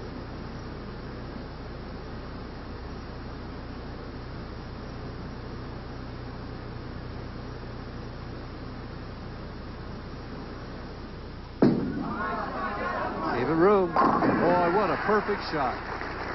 Absolutely perfect. Now, that's the sign of a true professional, and one that will take advantage of an opportunity. And Kreitz with a magnificent shot on the right-hand lane. Watch this. More speed, a little more loft. Now watch how far the ball gets out. Out to about the 3rd, 4th, dead flush. No 10 pin there. That ball didn't roll out. And you see, he knew it as soon as he let it go. That's as excited as Tom Kreitz ever gets. Yeah, he doesn't run out a whole lot of strikes. Pretty low key, but effective. 216 impossible if he would strike out. That's more than enough to win. To take the lead. Oh, that one did roll out, tripped the 4-pin. Pedersen knows the score, knows now the best he can hope for is an opportunity to double to win the match. But at least for Pedersen, the right-hand lane's been a good one for him. But it won't do him any good if Kreitz gets one more. Yep.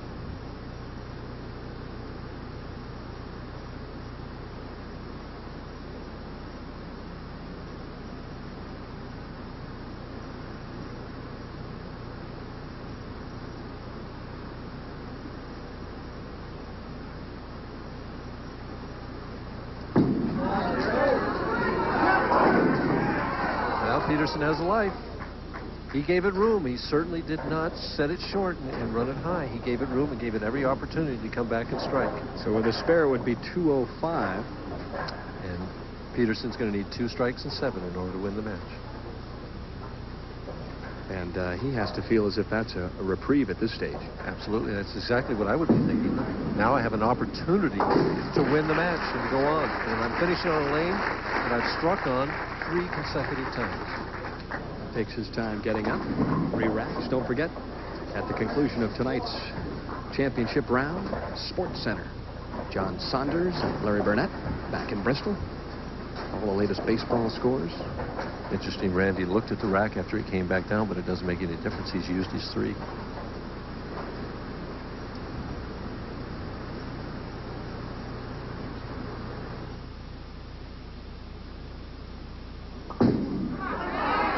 it comes. Ooh, very low-key reactions. You see that? Dice him, splice him, and slice him, huh? Wish I could read lips. What's he saying to himself there? He's saying, Randy boy, just stay nice and slow and stroke it right into the pocket. That's what you're thinking in this situation. A lot of bowlers do different things, but he's thinking what he needs to do to make that shot. The only question is he answering his questions? Can he do it?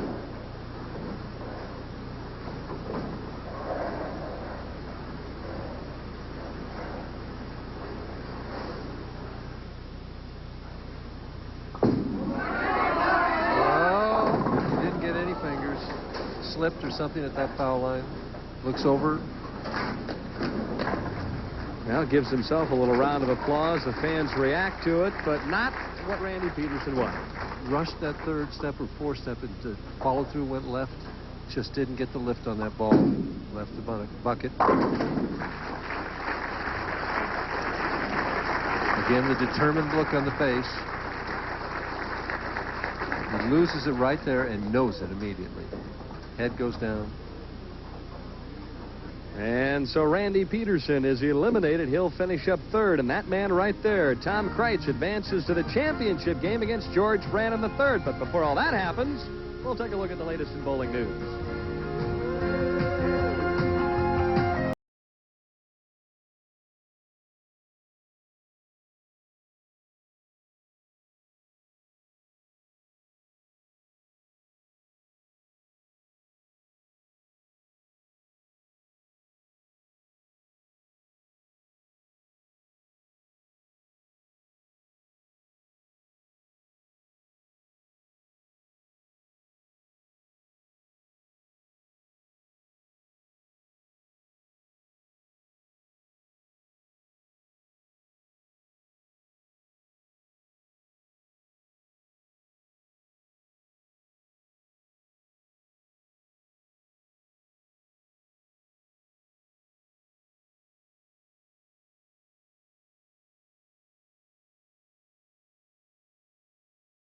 $9,000. Call 1-800-554-9000. Welcome to this week's edition of the Bowling News. Well, we're now into week number 19 of the PBA National Tour, and those money standings beginning to stack up for several of the pros. As a matter of fact, this week, Bob Benoit remains on top. He had a very solid week here in Seattle. Let's take a look now at the money standings through 19 national events on the PBA Tour. As a result of finishing 11th this week, Benoit has now won better than $161,000. Pete Weber had to withdraw, though, after just 4 games this week, suffering from a sore right wrist. He is still number 2. While Brian Voss and Mark Williams, both of whom had high finishes this week at Skyway Park Bowl, are still ranked in the top 5. Edmond, Oklahoma's Tony Westlake is currently ranked number 6, while Dave Husted continues to hold the hot hand. Joe Berardi, a 2-time winner this year, and Big Steve Cook make up the rest of the top 10. And just for the record, it takes better than $50,000 in earnings just to crack the top 20 so far this year. In addition to the national tour, the PBA also conducts a thriving regional tour, which features better than 130 events all over the country, and they're shooting for an estimated total prize money of better than $2.5 million. Now, approximately 80% of the PBA's 3,000 members play these weekend events, and so now here's a look at the most recent victories.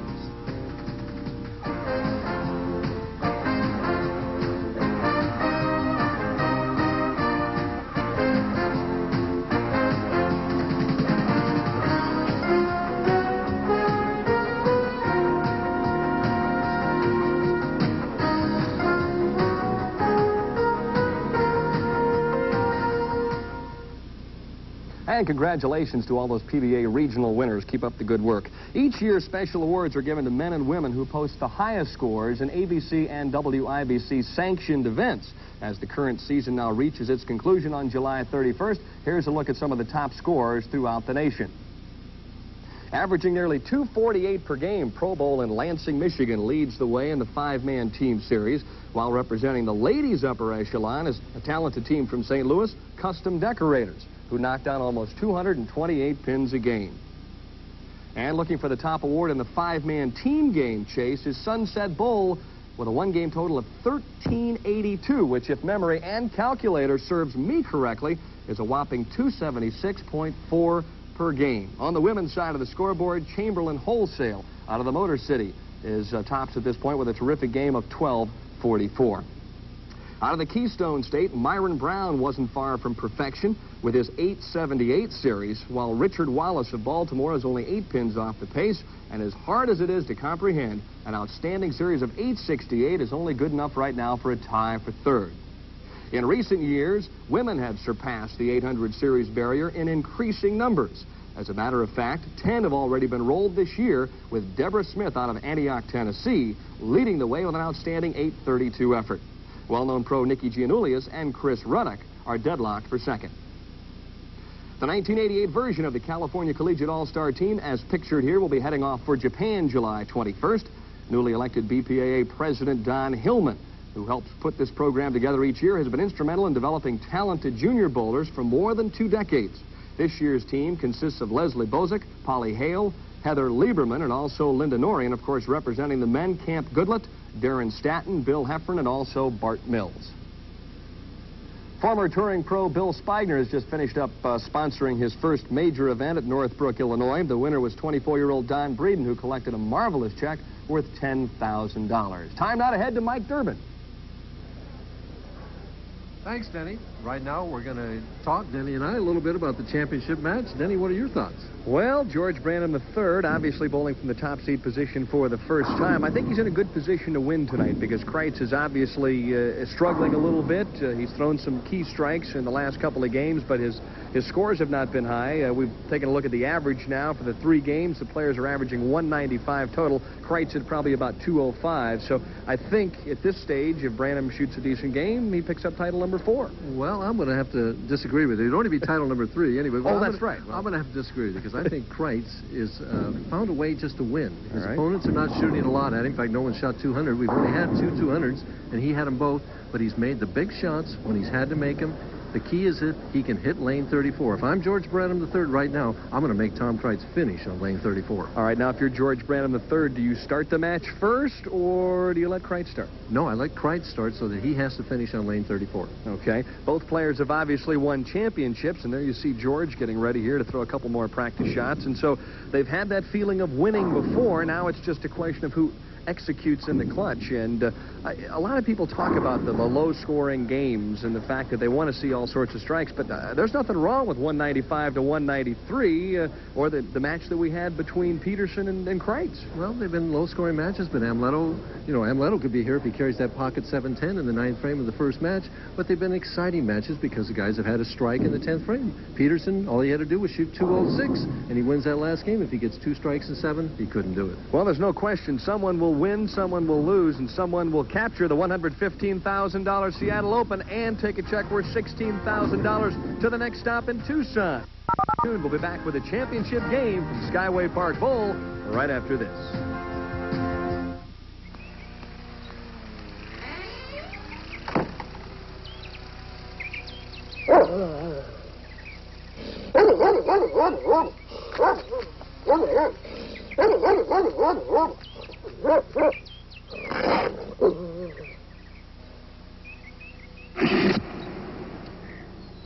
Smooth, cold-aged Genesee. It's not just a beer, it's a Jenny.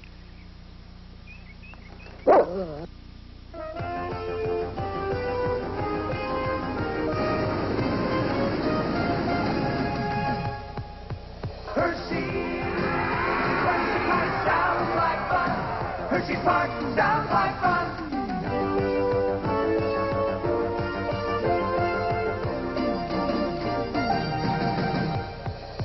Hershey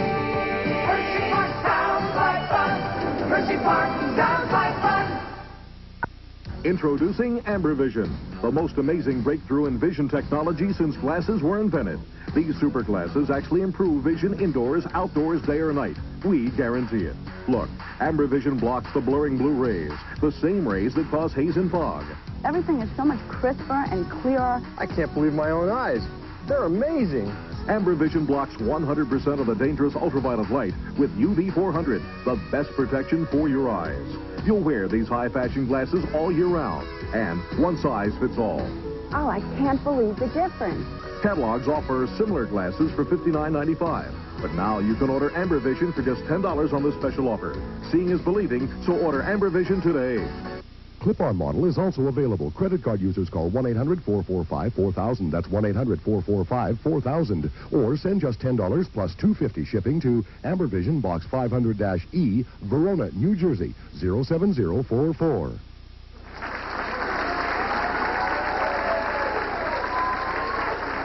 And the reason why they're clapping is because we've come down to the final two players here in the Seattle Open, Tom Kreitz and George Branham III. And we see George has made the right decision right off the bat as he's making Kreitz finish on lane 34. That happened earlier this week. A little victory for Kreitz.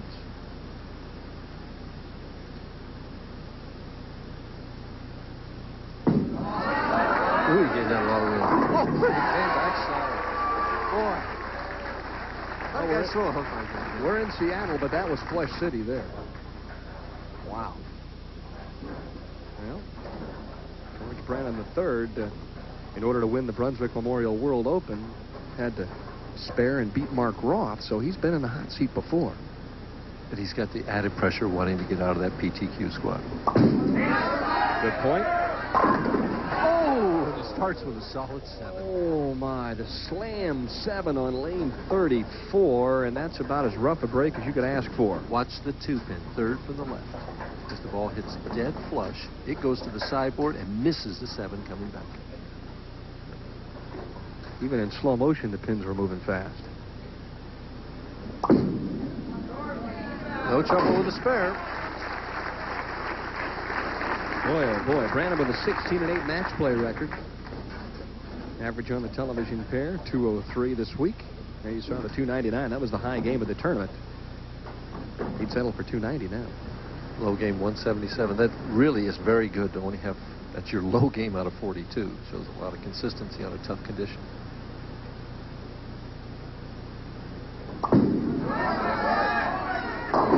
Ooh, through the heart.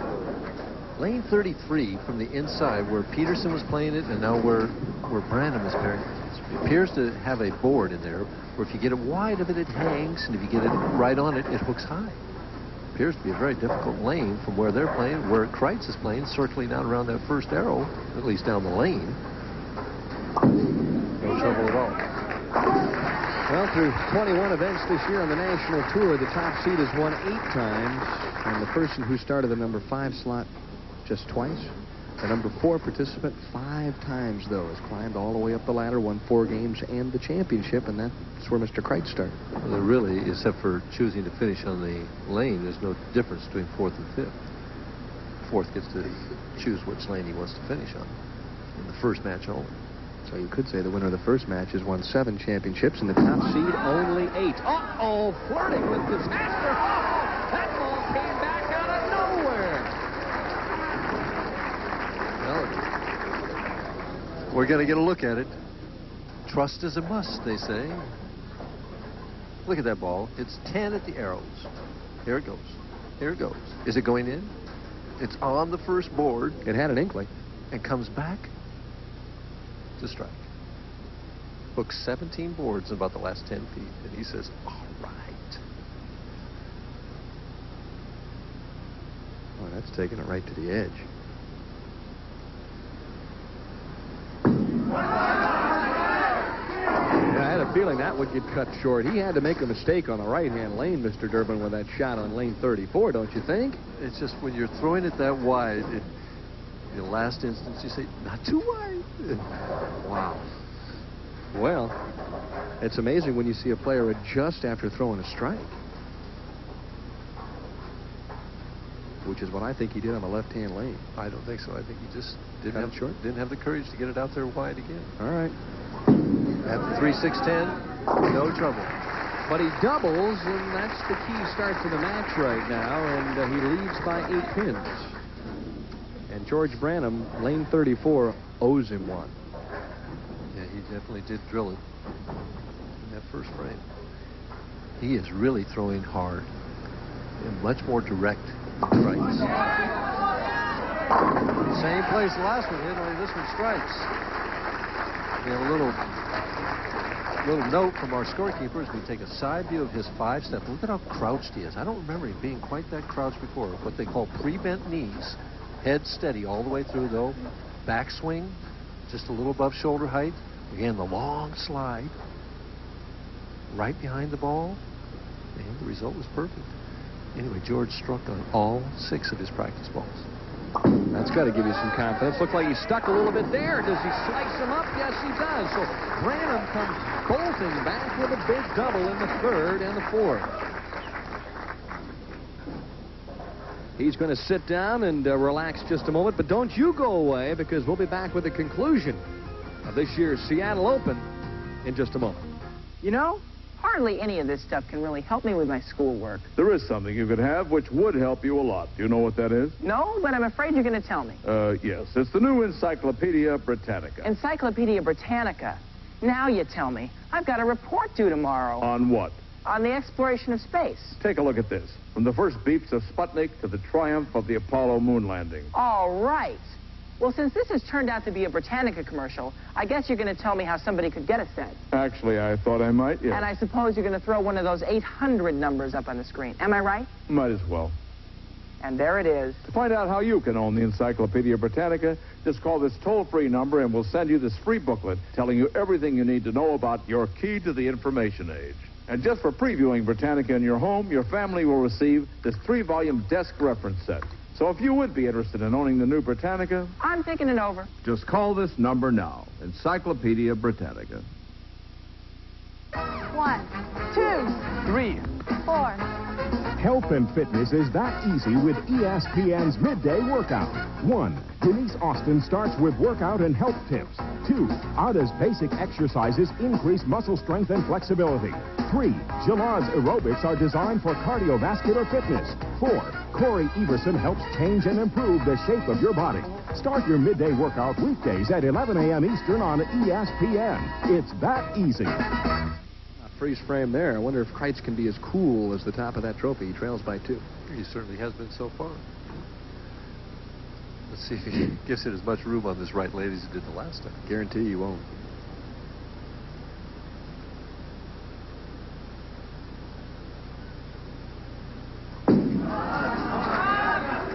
Solid. Nice shot.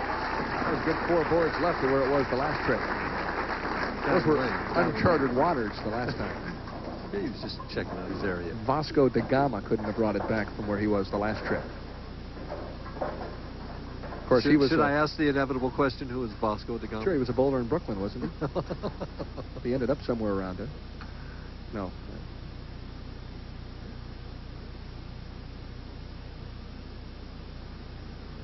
Trying to match Branham's double. This in the 5th.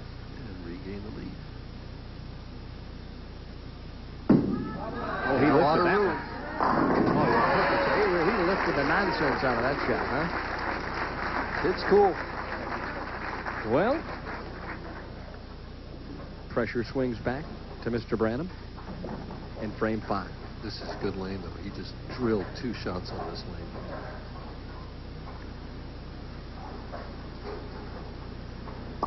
Very little time. 5. 5. Boy, Greek church. Ooh, 4, 6, 7, 9, 10.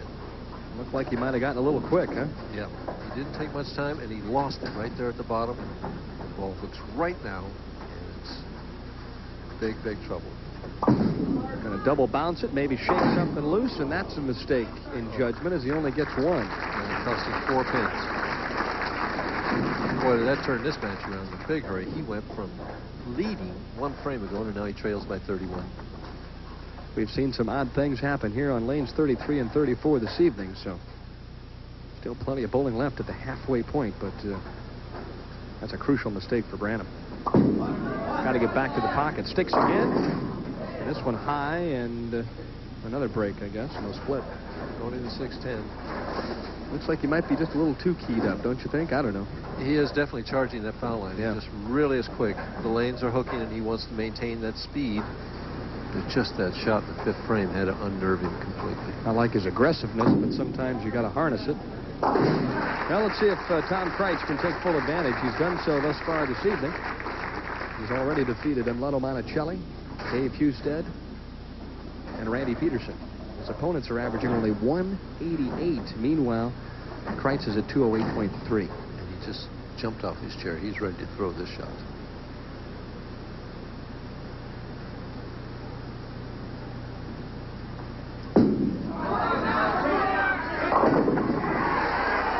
Very careful, professional shot. He didn't lift that one nearly as hard as he did one frame before, but he just wanted to float it out to the right and let the lane bring it back on 934.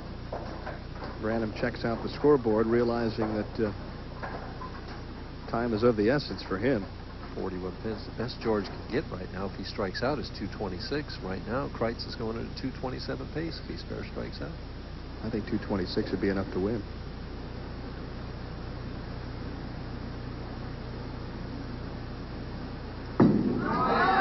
That big room again, boy. Not anymore, it's not. Something bad's going to have to happen here. He's just throwing the ball too well. Well, it's amazing. You know, we chatted about it just before the championship game. I felt like George Branham might come out and really bowl well, and this one threw a great shot to open the match, left the solid 10, or solid 7, rather, and since then, it's just been a struggle for him. See, the better shot. That's the shot he was looking for in the 5th frame right there. Well, his whole key now, though, is to say it's never too late. Let me get my double and sit back down and bide my time a little bit. 51 pins down with 3 frames to go. It can be done, but it hasn't been done too often. Absolutely, it goes without saying that he has to strike here in the 8th frame.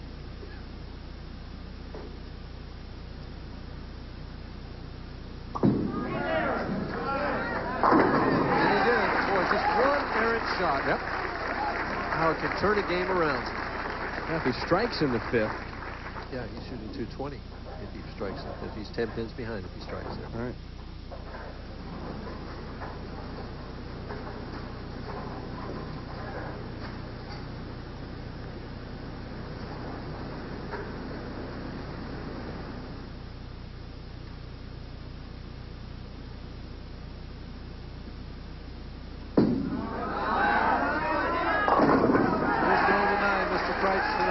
Well, he's got the roll now. When you start tickling that 10 and 7, and that makes all the difference. But you get that roll going, and that's when you strike. He's delaying the roll even more on this right lane, and that pin just dances around, touches the 7, and it falls over.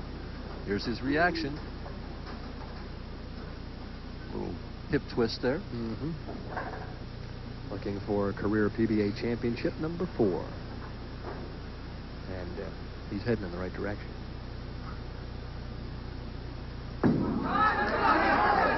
Absolutely perfect. Boy, he's throwing the ball just beautifully. 61 sticks down, and Mr. Kreitz is off and sprinting, and the tape is only about 10 yards ahead. If George does a strike here, Mr. Kreitz doesn't even need to show up for the 10th frame. Needs a strike to stay alive. Oh! Look at George. He turns around and says, what else is new, huh? Oh, my. And Randy Pedersen sitting over there having a Coke or something, thinking, boy, I could be winning this title now.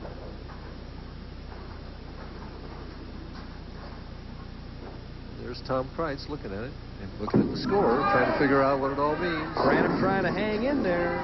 It's history. But that's history right there. Well, George Branham with a game run in the 7th, 8th, and 9th, and a disappointed player he is, no question. Had a couple of tough breaks, but it was the shot in the 5th that really determined his fate here this evening. It was not a good one. No. And on the other side of the coin, when you get somebody like Tom Kreitz that's bowling so well that there's no room for error, you just can't afford to make that kind of a miscue. When your opponent throws 8 out of 9 strikes at you. No matter what you're doing, it's difficult. Well, George has to feel like the last couple of trips on television, he's really been taken advantage of. Roth started with the first 11 in Buffalo last year. But it'll swing back the other way. Somewhere along the line, George Branham will get a couple of breaks, and he has already on television. There you see the top seed going to have to finish second with a check worth $8,250, and the Seattle Open champion right there, Mr. Tom Kreitz out of Tampa, Florida. Well, he's earned it. He's gotten all the key strikes when he needed to get them. Got the break when Monacelli didn't double in the 10th frame to beat him the first match, and when Pedersen didn't double in the third match to beat him then. Wow. That's the sweet time on the PBA Tour. When you're up, you're locked in, you're on national television, you get a chance to just stroke it out there and watch it come back. He just throwing the ball so beautifully. Now, amazing. The scores were so low before. It's the same pair of lanes, the same bowling ball, the same bowler. Suddenly, they're all falling down now. Yep, going to shoot nice 277 if he takes it off the sheet. And that's enough to win normally.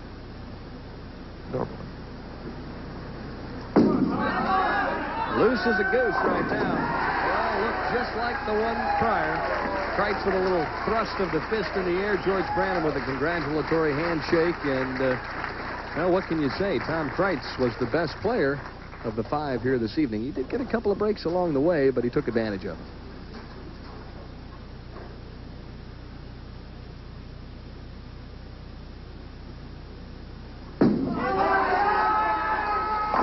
What a beautiful game. 276.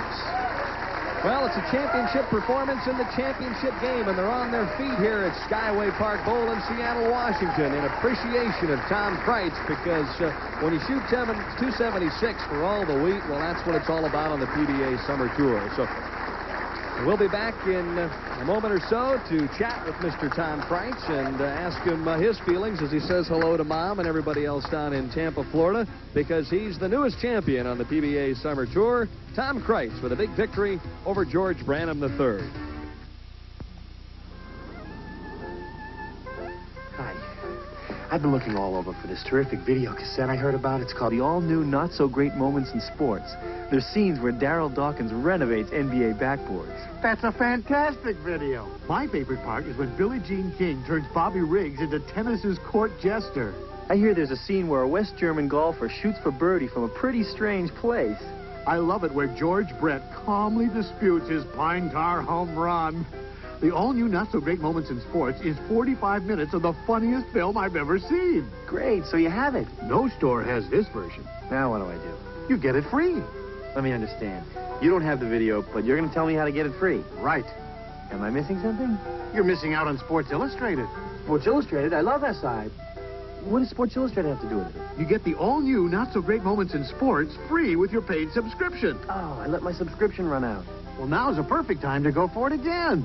You get 25 weeks of America's best sports coverage, including the Pro Football Preview and the beautiful swimsuit issue. I love that. You even get the big Summer Olympic special issue and the commemorative Olympic pin set. And the all-new Not-So-Great Moments in Sports? You get it all. I do? How? Just call Sports Illustrated's toll-free number.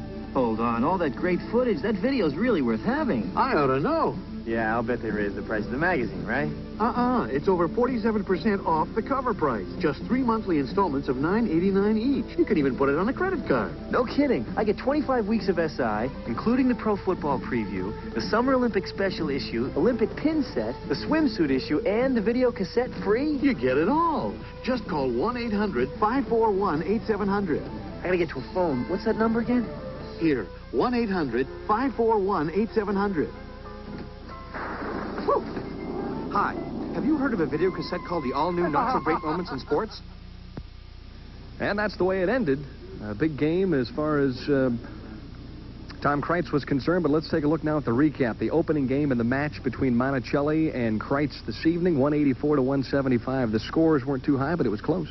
Well, the key shot in that game then was the 9th frame when Monacelli left that pocket 7-10. He was leading in the match till then. Still had a chance to win in the 10th frame if he could have gotten all 3 in the 10th.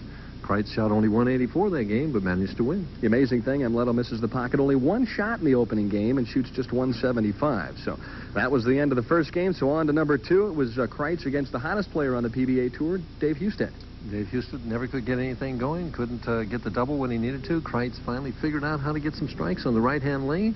Once he'd done that, he was already striking on lane 33, wound up winning the game easily, 236 to 181. So he had the momentum at that stage, and then he had to bowl his doubles partner, Randy Pedersen. That had to be tough, and basically it came down to the second shot in the 10th as far as Randy was concerned. If he struck, he was a winner. If he didn't, he finished third. And he was unable to get that strike, but Kreitz made that key shot when he got his first strike of the game on the right lane in the 9th frame, turned it into a turkey, and he deserved to win.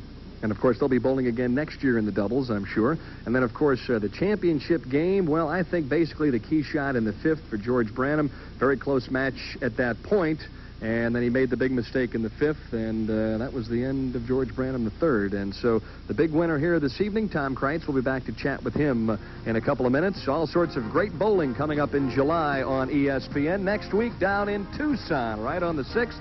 And that'll be an exciting championship. The Miller Lite Challenge, back with the winner here in Seattle, Tom Kreitz, right after these messages. All you need to know about great selection and low prices is here, inside the newest circular from True Value Hardware Stores. Celebrate Summer Value Days with this 3x5-foot home flag set with 6-foot pole, just $5.99. And this world-class Frisbee by True Value, only $3.99. Ortho Roach Anthem Spider Killer is just 99 cents. And this 18-inch under cabinet light is only $5.99 in the Summer Value Days circular from participating True Value Hardware Stores. Big news! McDonald's Supersize Cups now feature the stars of Who Framed Roger Rabbit. I'm a coon. Now at McDonald's, for a limited engagement, appearing on 3 different supersized Coca-Cola cups, the stars of the new movie, Who Framed Roger Rabbit. Good time, great taste. Supersize makes it my place. The good time, great taste of McDonald's. Big fun! School is out for summer, but the fun continues on Scholastic Sports America. We'll be taking a look back at some of our favorite faces and places of the past year every Wednesday on ESPN.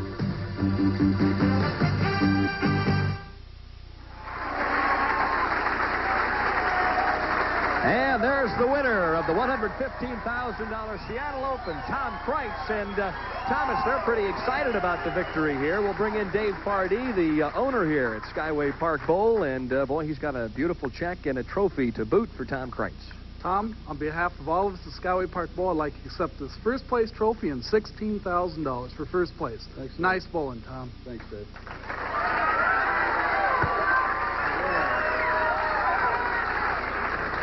Well, you've been in the winner's circle before, and I guess it's always sweet. No matter where you win, no matter what time, it's a great feeling.